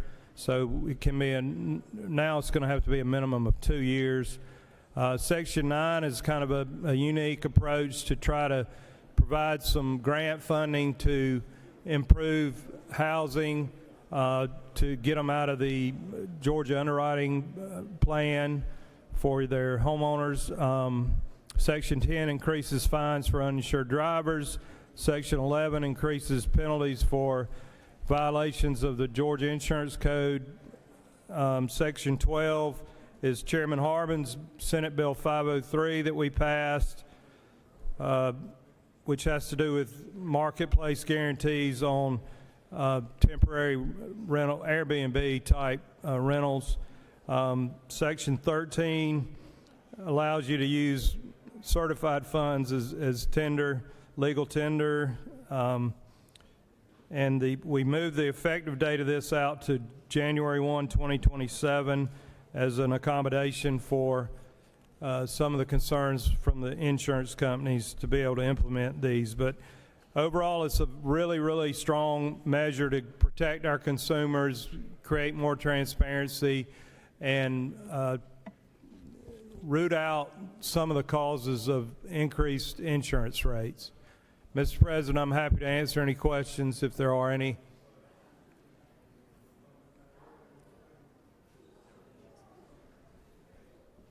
You have no questions, Senator? Thank you. I appreciate your favorable consideration of House Bill 1344. You lulled them all to sleep with that insurance talk.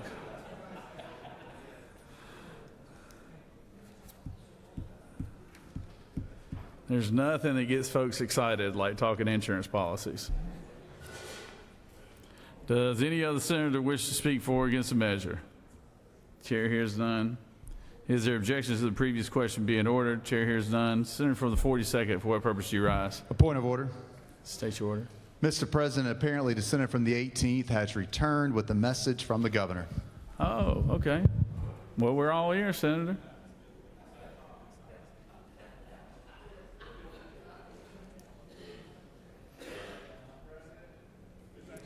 I would like to thank my colleagues over here for the false summons, but on with business, shall we?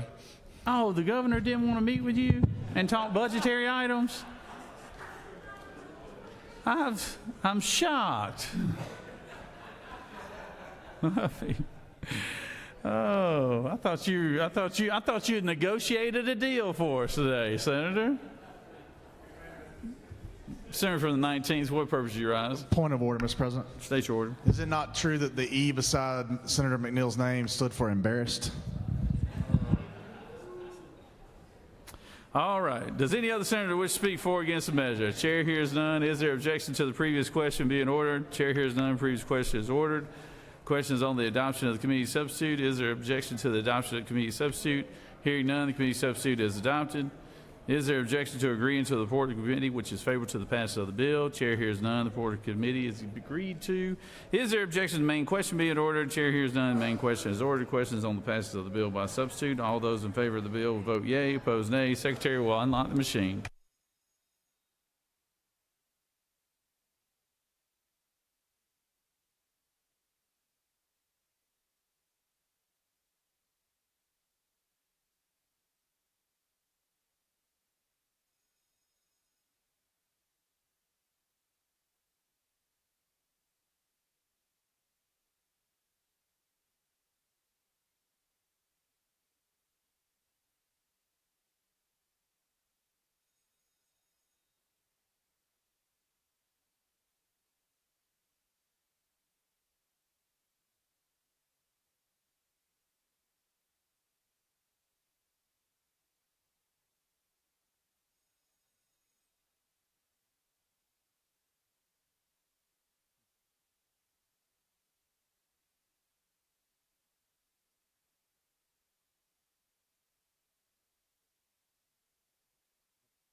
On the passage of the bill, the yeas are 53, the nays are 0. This bill, having received the requisite constitutional majority, is therefore passed by substitute.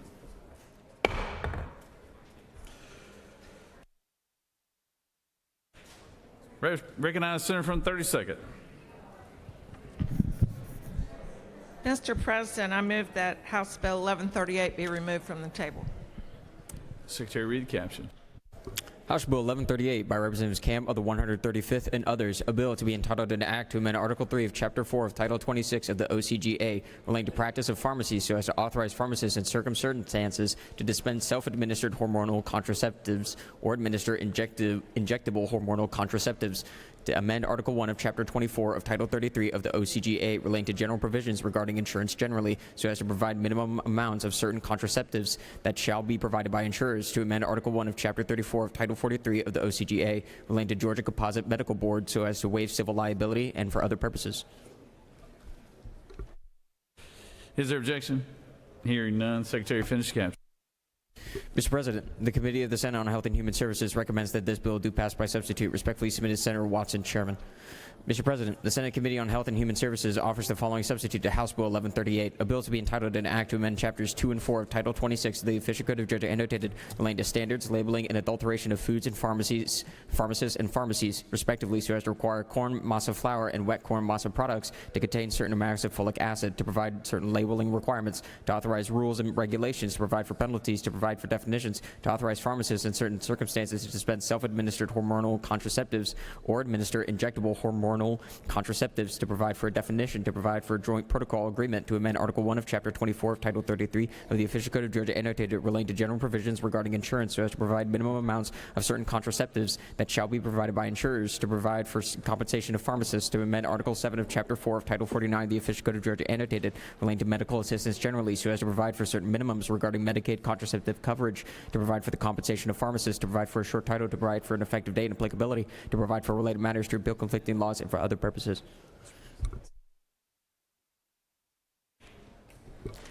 Mr. President, Senator Watson of the 1st offers the following amendment. Amendment 1, amend the Senate Committee on Health and Human Services substitute to House Bill 1138 by replacing lines 1 through 12 with the following: to amend Titles 26, 33, and 49 of the Official Code of Georgia annotated relating to food, drugs, and cosmetics, insurance, and social services, respectively, so as to authorize pharmacists in certain circumstances to dispense self-administered hormonal contraceptives or administer injectable hormonal contraceptives and for other purposes. Mr. President, that completes the order.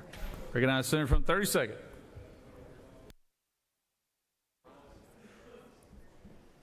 Thank you, Mr. President. House Bill 1138 is about access to women's health care. We have 82 counties with no OBGYN and some counties with very limited primary care. This bill does several things. First, it allows pharmacists to dispense oral contraceptives and long-acting injectable contraceptives under a protocol between the Department of Public Health and the Pharmacy Board, very similar to what was done with Narcan years ago. It requires training for the pharmacist via a certificate program and provision of written materials for the patient. No pharmacist is required to participate. These drugs are FDA approved, and there is already one over-the-counter product approved so far, with more to come. The pharmacist has to check for contraindications, and if there are concerns, decline to fill and make a physician referral, and also provide written information. The second thing it does is it allows a 3-month supply the first time and up to 12 months for renewals and requires insurance coverage. This bill is supported by the OBs due to the lack of access in our state. We talk a lot about prevention and improving outcomes for women's health, and this is a way to do this without a mandate while complementing, not replacing, the physician-patient relationship. This passed the House overwhelmingly and also passed Health and Human Services by a large margin. This part of the bill starts on line 98 on page 5. The first part of the bill was added in committee and is unrelated. It has to do with mandating adding folate to all corn masa products. There is an amendment, and I'll let the author of the amendment speak to that. Happy to answer any questions. Thank you, I yield. Does any other senator wish to speak for or against the measure? Chair hears none. Is there objection to the previous question being ordered? Senator from the first, speak to your amendment.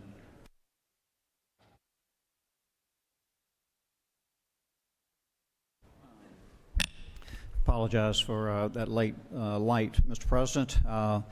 The amendment on your desk is basically removes the corn mesa from this underlying bill, i.e. a corn mesa bill that's supplemental on a contraceptive bill, which has been entirely agreed upon by both bodies. The FDA should be doing this. California does it now, and that's why that is being removed.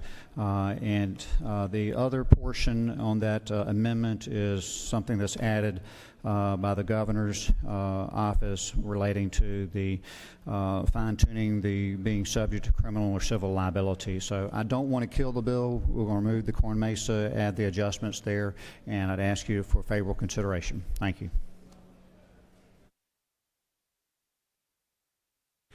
Is there objection to the previous question being ordered?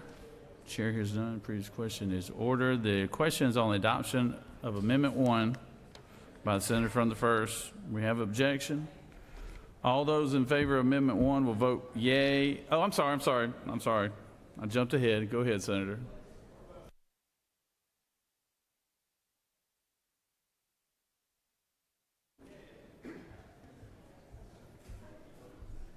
Thank you, Mr. President. I rise to oppose this amendment, and I don't oppose the entire amendment. It's the section that removes line 17 through 99. The underlying bill is a good bill about access to contraceptives, and I support it. But I've been told that the governor will veto House Bill 1138 if my corn masa folic acid bill is attached to it. I have no idea why the governor does not support my bill, because no one from the governor's office has had the courtesy to speak to me about their concerns. This bill has actually passed 2 committees. It's been thoroughly vetted. We had a hearing on it last year, an hour-long hearing, which honestly was one of the best hearings that I've ever seen at this Capitol, full of experts who could answer all of the committee members' questions. But I do know that the Republican caucus has the votes lined up to support the amendment to kill my bill, which was attached to House Bill 1138 through an amendment added in Health and Human Services Committee. The bill also passed the Ag Committee and Rules, but was not called up on crossover day. So I rise to oppose this amendment, but I really just want you to understand exactly what you are voting down. About 30 years ago, a doctor right here in Atlanta by the name of Dr. Godfrey Oakley of Emory University made an extraordinary connection between folic acid levels in women and neural tube defects, such as spina bifida in developing fetuses, which is a fancy way of saying that low levels of folic acid is associated with the spinal cord developing wrong, which happens very early in pregnancy at about 4 weeks, before most women know that they are pregnant. And almost 30 years ago, we began fortifying wheat products with folic acid, which is a B vitamin. It's hard to get enough of this folic acid through your diet. You'd literally have to eat 8 cups of kale a day or 2 full cups of beans a day, which I know none of us would do. So with fortification, all women of reproductive age would have higher levels of folic acid. And in case they got pregnant, neural tube defects could be prevented. By the time most women realize they're pregnant and start prenatal vitamins, it's actually too late. Since we began fortifying wheat with folic acid, the rate of spina bifida has decreased by 30%. This is one of the top public health triumphs of the 20th century. However, we haven't seen this drop in populations of people who don't eat much wheat. The rate of spina bifida in Latino populations is over twice as high as any other population. Also, women who are gluten intolerant or who have celiac disease, they also eat more corn than wheat, and they also run the risk of having low folic acid levels. That's why my bill, which you're about to cut, proposes that we fortify corn flour with folic acid. Reactions to this proposal have been amazingly positive. People have said, that makes so much sense. Why didn't we do this in the first place? And who would be against this? The idea for the bill actually came to me from my local Rotary Club. Now, you might be thinking that this could be done voluntarily or it should happen at the national level. You would be right, except that nothing has happened for 10 years ever since federal regulators allowed but did not require folic acid to be added to corn masa products, despite plenty of advocacy. In fact, the amount of lobbying by Frito-Lay against these bills nationwide tells me that companies will never do this voluntarily. And I have discovered that the climate in Washington right now is not conducive to getting it done there. So let me tell you a little story about the potential impact of this disability. Andrea Lopez and her husband were pregnant with their first child, a boy. Midway through the pregnancy, an ultrasound showed that something was wrong. The baby's brain was malformed, a condition called anencephaly, which is a severe fatal neural tube defect where a baby is born without parts of the brain, skull, and scalp, due to the neural tube failing to close during the first month of pregnancy. There is no cure, with most infants dying within hours or days of birth. For 10 days, Andrea held her son, covering the malformity under a little pink and blue cap. Then little Gabriel left this world. Gabriel would have been Andrea's only son. Now, imagine today that you could pass a bill that prevents anyone from ever having to experience this again. But even better, little Gabriel, he would still be alive. Why wouldn't you do that? Of course, not all infants with neural tube defects die. People with spina bifida have lifelong disabilities, are often wheelchair-bound, and require many expensive surgeries. Lifetime estimates of medical expenses are over $1 million. And you know those comp waivers that we never have enough money to fund each year?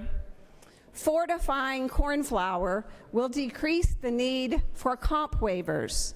Comp is short for comprehensive, as these waivers are the most expensive, used to cover the cost of helping people with spina bifida and other severe disabilities, helping them live in their communities, often costing over $50,000 per year. That's in additional to medical costs.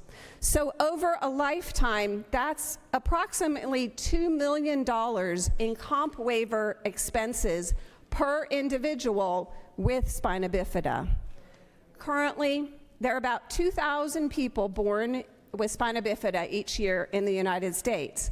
So that's probably around 50 people who were born with it in Georgia.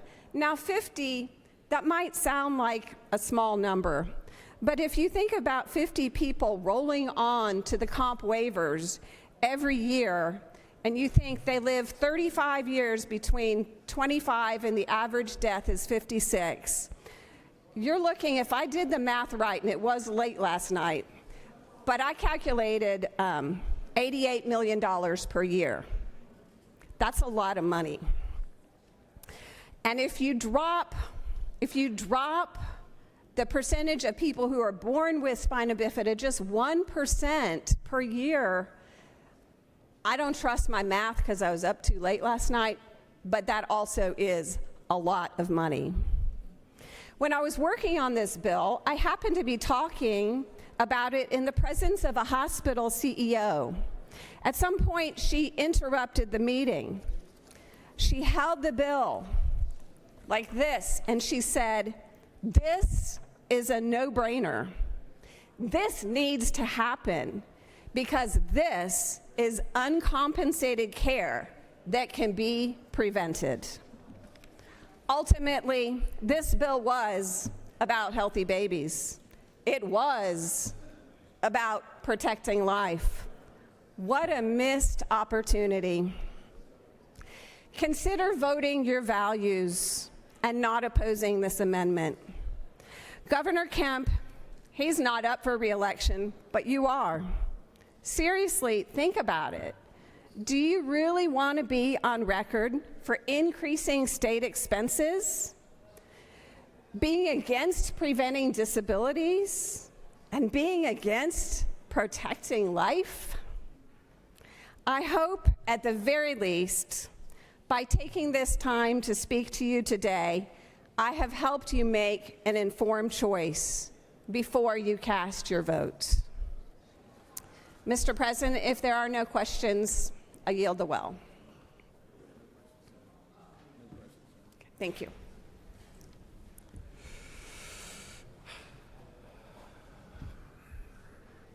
Questions on the adoption of amendment number 1.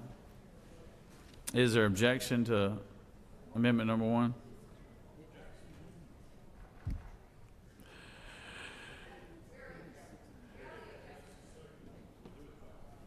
Well, I'll take it 3 times. All right. All right. So all those in favor of amendment number 1 will vote yea. All opposed, nay. Secretary will unlock the machine.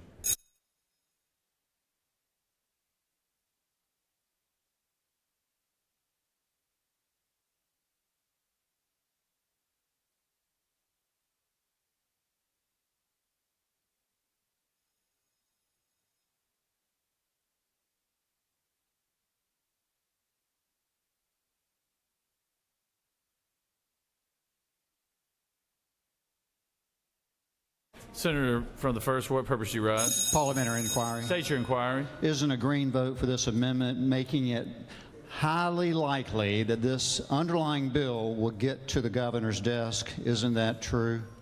Senator knows what he speaks. Senator from 36, what purpose do you rise? Parliamentary inquiry. State your inquiry. Isn't it true that voting down this amendment would allow us to do 2 very important things with this bill that's critical to women's health and to children's health?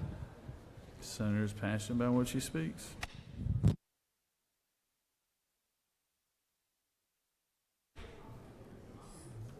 On the adoption of amendment number 1, the yeas are 29, the nays are 22, and the amendment has passed.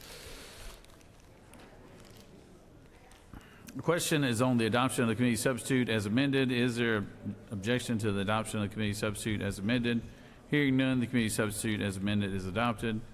Is there objection to agreeing to the report of committee, which is favorable to the passage of the bill? Chair hears none. Report of committee is agreed to. Is there objection to the main question being ordered?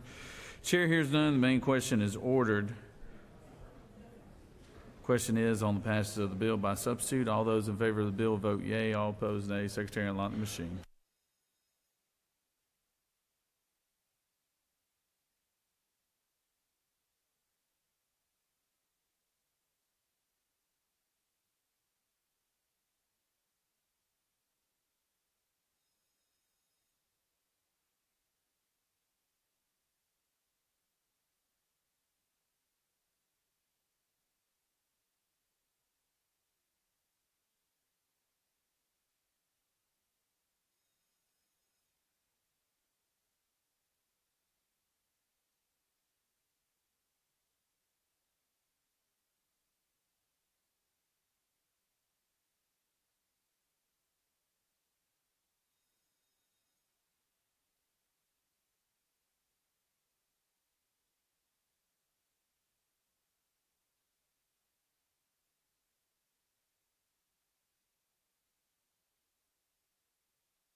On the passage of the bill, the yeas are 49, the nays are 1. This bill, having received requisite constitutional majority, is therefore passed by substitute. We're going to do one more before we break for lunch, and then I recognize the senator from the 29th.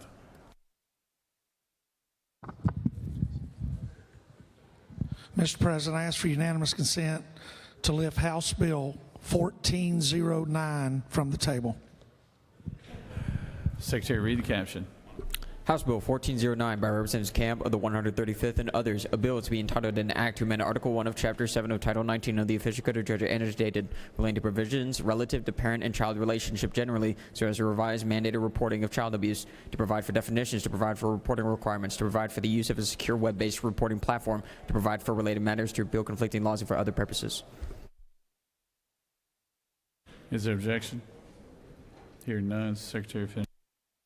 Mr. President, the Committee of the Senate on Public Safety recommends that this bill do pass by substitute. Respectfully submitted, Senator Albers, Chairman. Mr. President, the Senate Committee on Public Safety offers the following substitute to House Bill 1409, a bill to be entitled an act to amend Article 1 of Chapter 7 of Title 19 of the Official Code of Georgia annotated relating to provisions relative to parent and child relationship generally, so as to revise mandated reporting of child abuse, to provide for definitions, to provide for reporting requirements, to provide for the use of a secure web-based reporting platform, to provide for related matters, to provide for an effective date, to repeal conflicting laws for other purposes. Mr. President, that completes the order.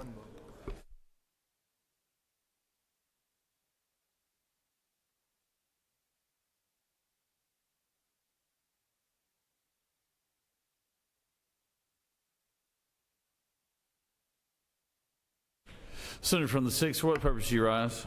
Mr. President, I'd like to ask for unanimous consent to excuse the senator from the 30th for business inside the Capitol. Without objection, the senator from the 30th is excused. We've got 2 later arriving amendments.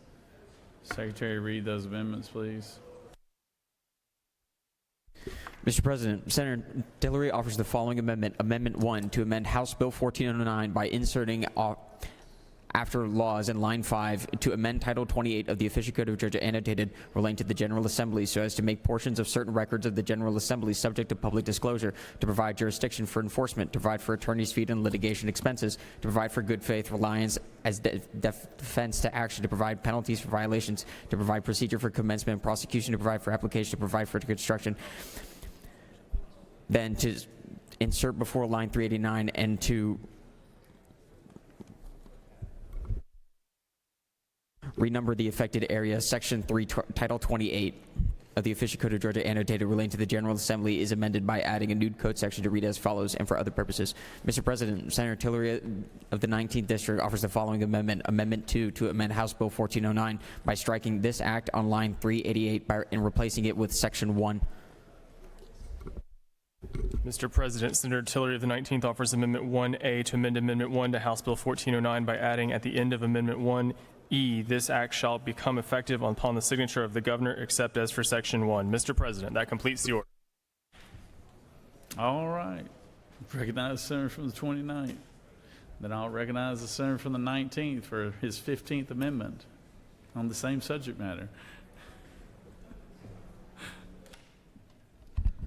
Colleagues, I'm happy to speak to House Bill 1409. It's something that's very important to me and others here in the chamber. I want to run down something really quick.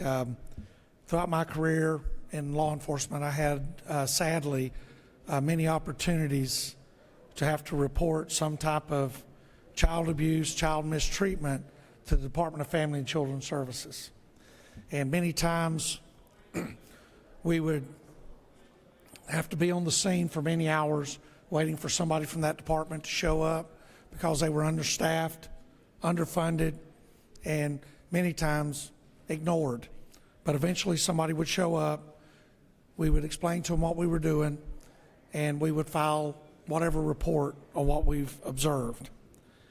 And I want to give you, if you look on line 148, it starts talking about who is required to report. Physicians, hospital and medical personnel, dentists, licensed psychologists, podiatrists, professional nurses, professional counselors, school teachers, school administrators, school counselors, child welfare personnel, child counseling personnel, child service organization personnel. And what we've added to it, firefighters, animal control officers, reproductive health care facilities, any of them that see child abuse.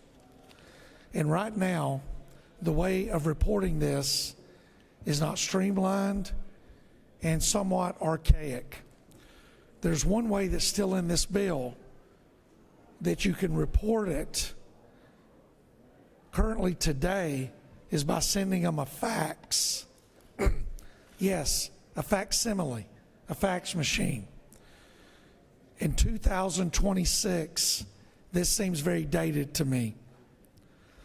So what we've done, and you'll see it on line 240, the Division of Family and Children's Services of the Department of Human Services shall make its website and a model form for reports available for any person to complete and securely submit a report to the division.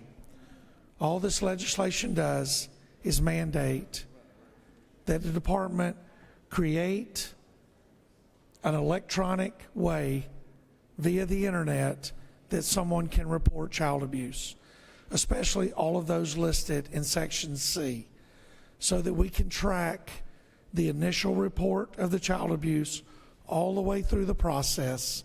Because I hate to tell you today, and we've all read it in the newspaper, there are times when these reports fall through the cracks and children are left out there. They continue to be victimized, and in some cases, they perish. All we're trying to do here, all myself and Representative Camp are attempting to do here, is protect these children. There is an appropriations affiliated with this legislation, and I want to thank the senator from the 19th for protecting that appropriation through the process. And with that said, I'll stand for any questions.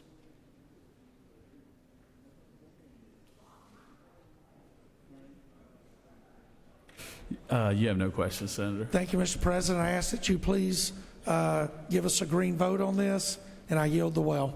All right. Senator from the 19th. They just need to pass the other versions you've already sent over there, Senator. Over in the House. Did they already do it? They need to, yeah. Thank you, Mr. President. The amendments that I've offered here, and I appreciate the senator from the 29th and also Representative Camp, who's carrying this bill, for letting us do this. You may have heard us talk about the Epstein Amendment.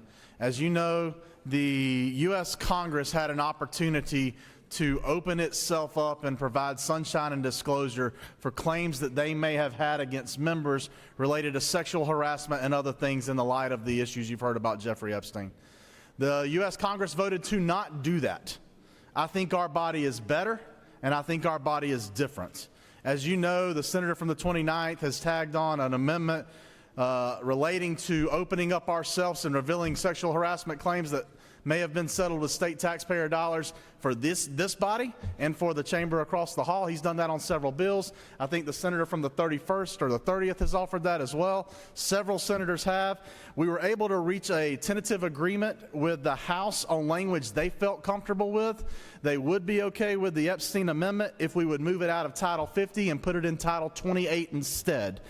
The language that the House felt comfortable with still opens up the legislature to open records concerning sexual harassment settlements of members.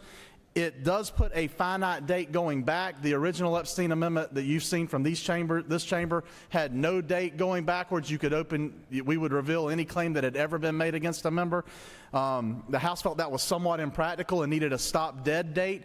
They did put a stop-dead date of January 1st, 2019, essentially opening ourselves back up almost a decade. And we also insisted on including a provision that those records, if asked for, would be disclosed within 3 days. And if someone wanted to appeal that, they would need to appeal it to Superior Court.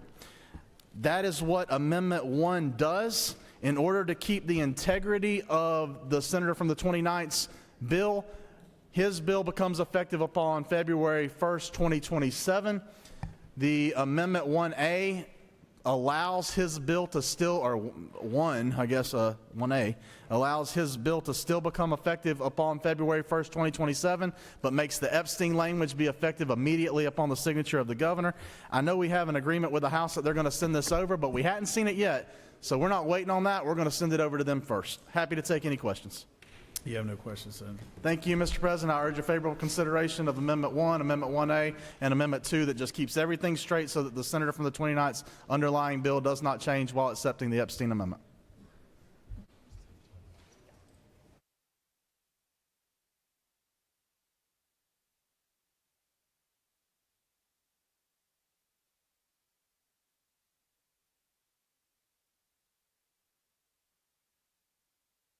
We're just waiting for everyone to get the amendment on their desks.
Does any other senator wish to speak for or against the measure? Chair hears none. Is there objections to the previous question being ordered? Chair hears none. The previous question is ordered. Question is on adoption of amendment number 1, authored by the senator from the 19th. Is there objection?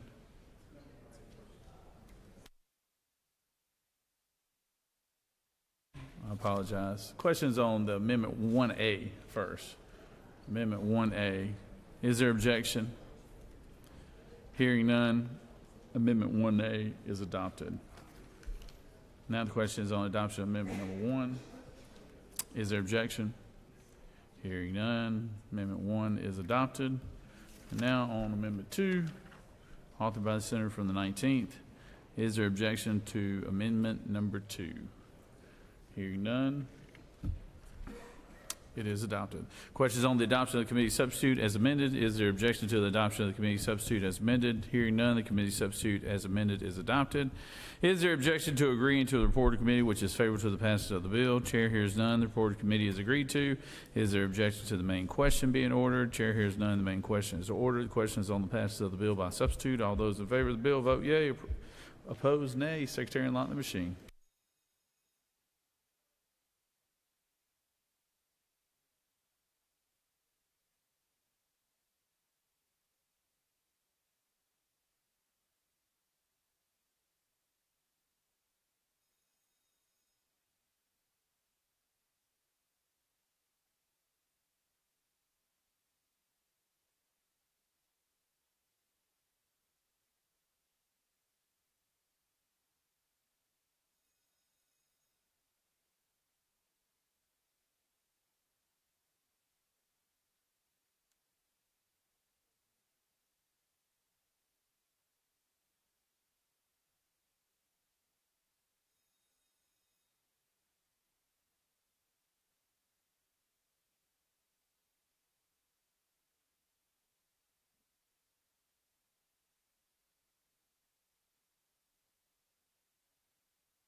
On the passage of the bill, the yeas are 52, the nays are 0, and this bill, having received the requisite constitutional majority, is therefore passed by substitute.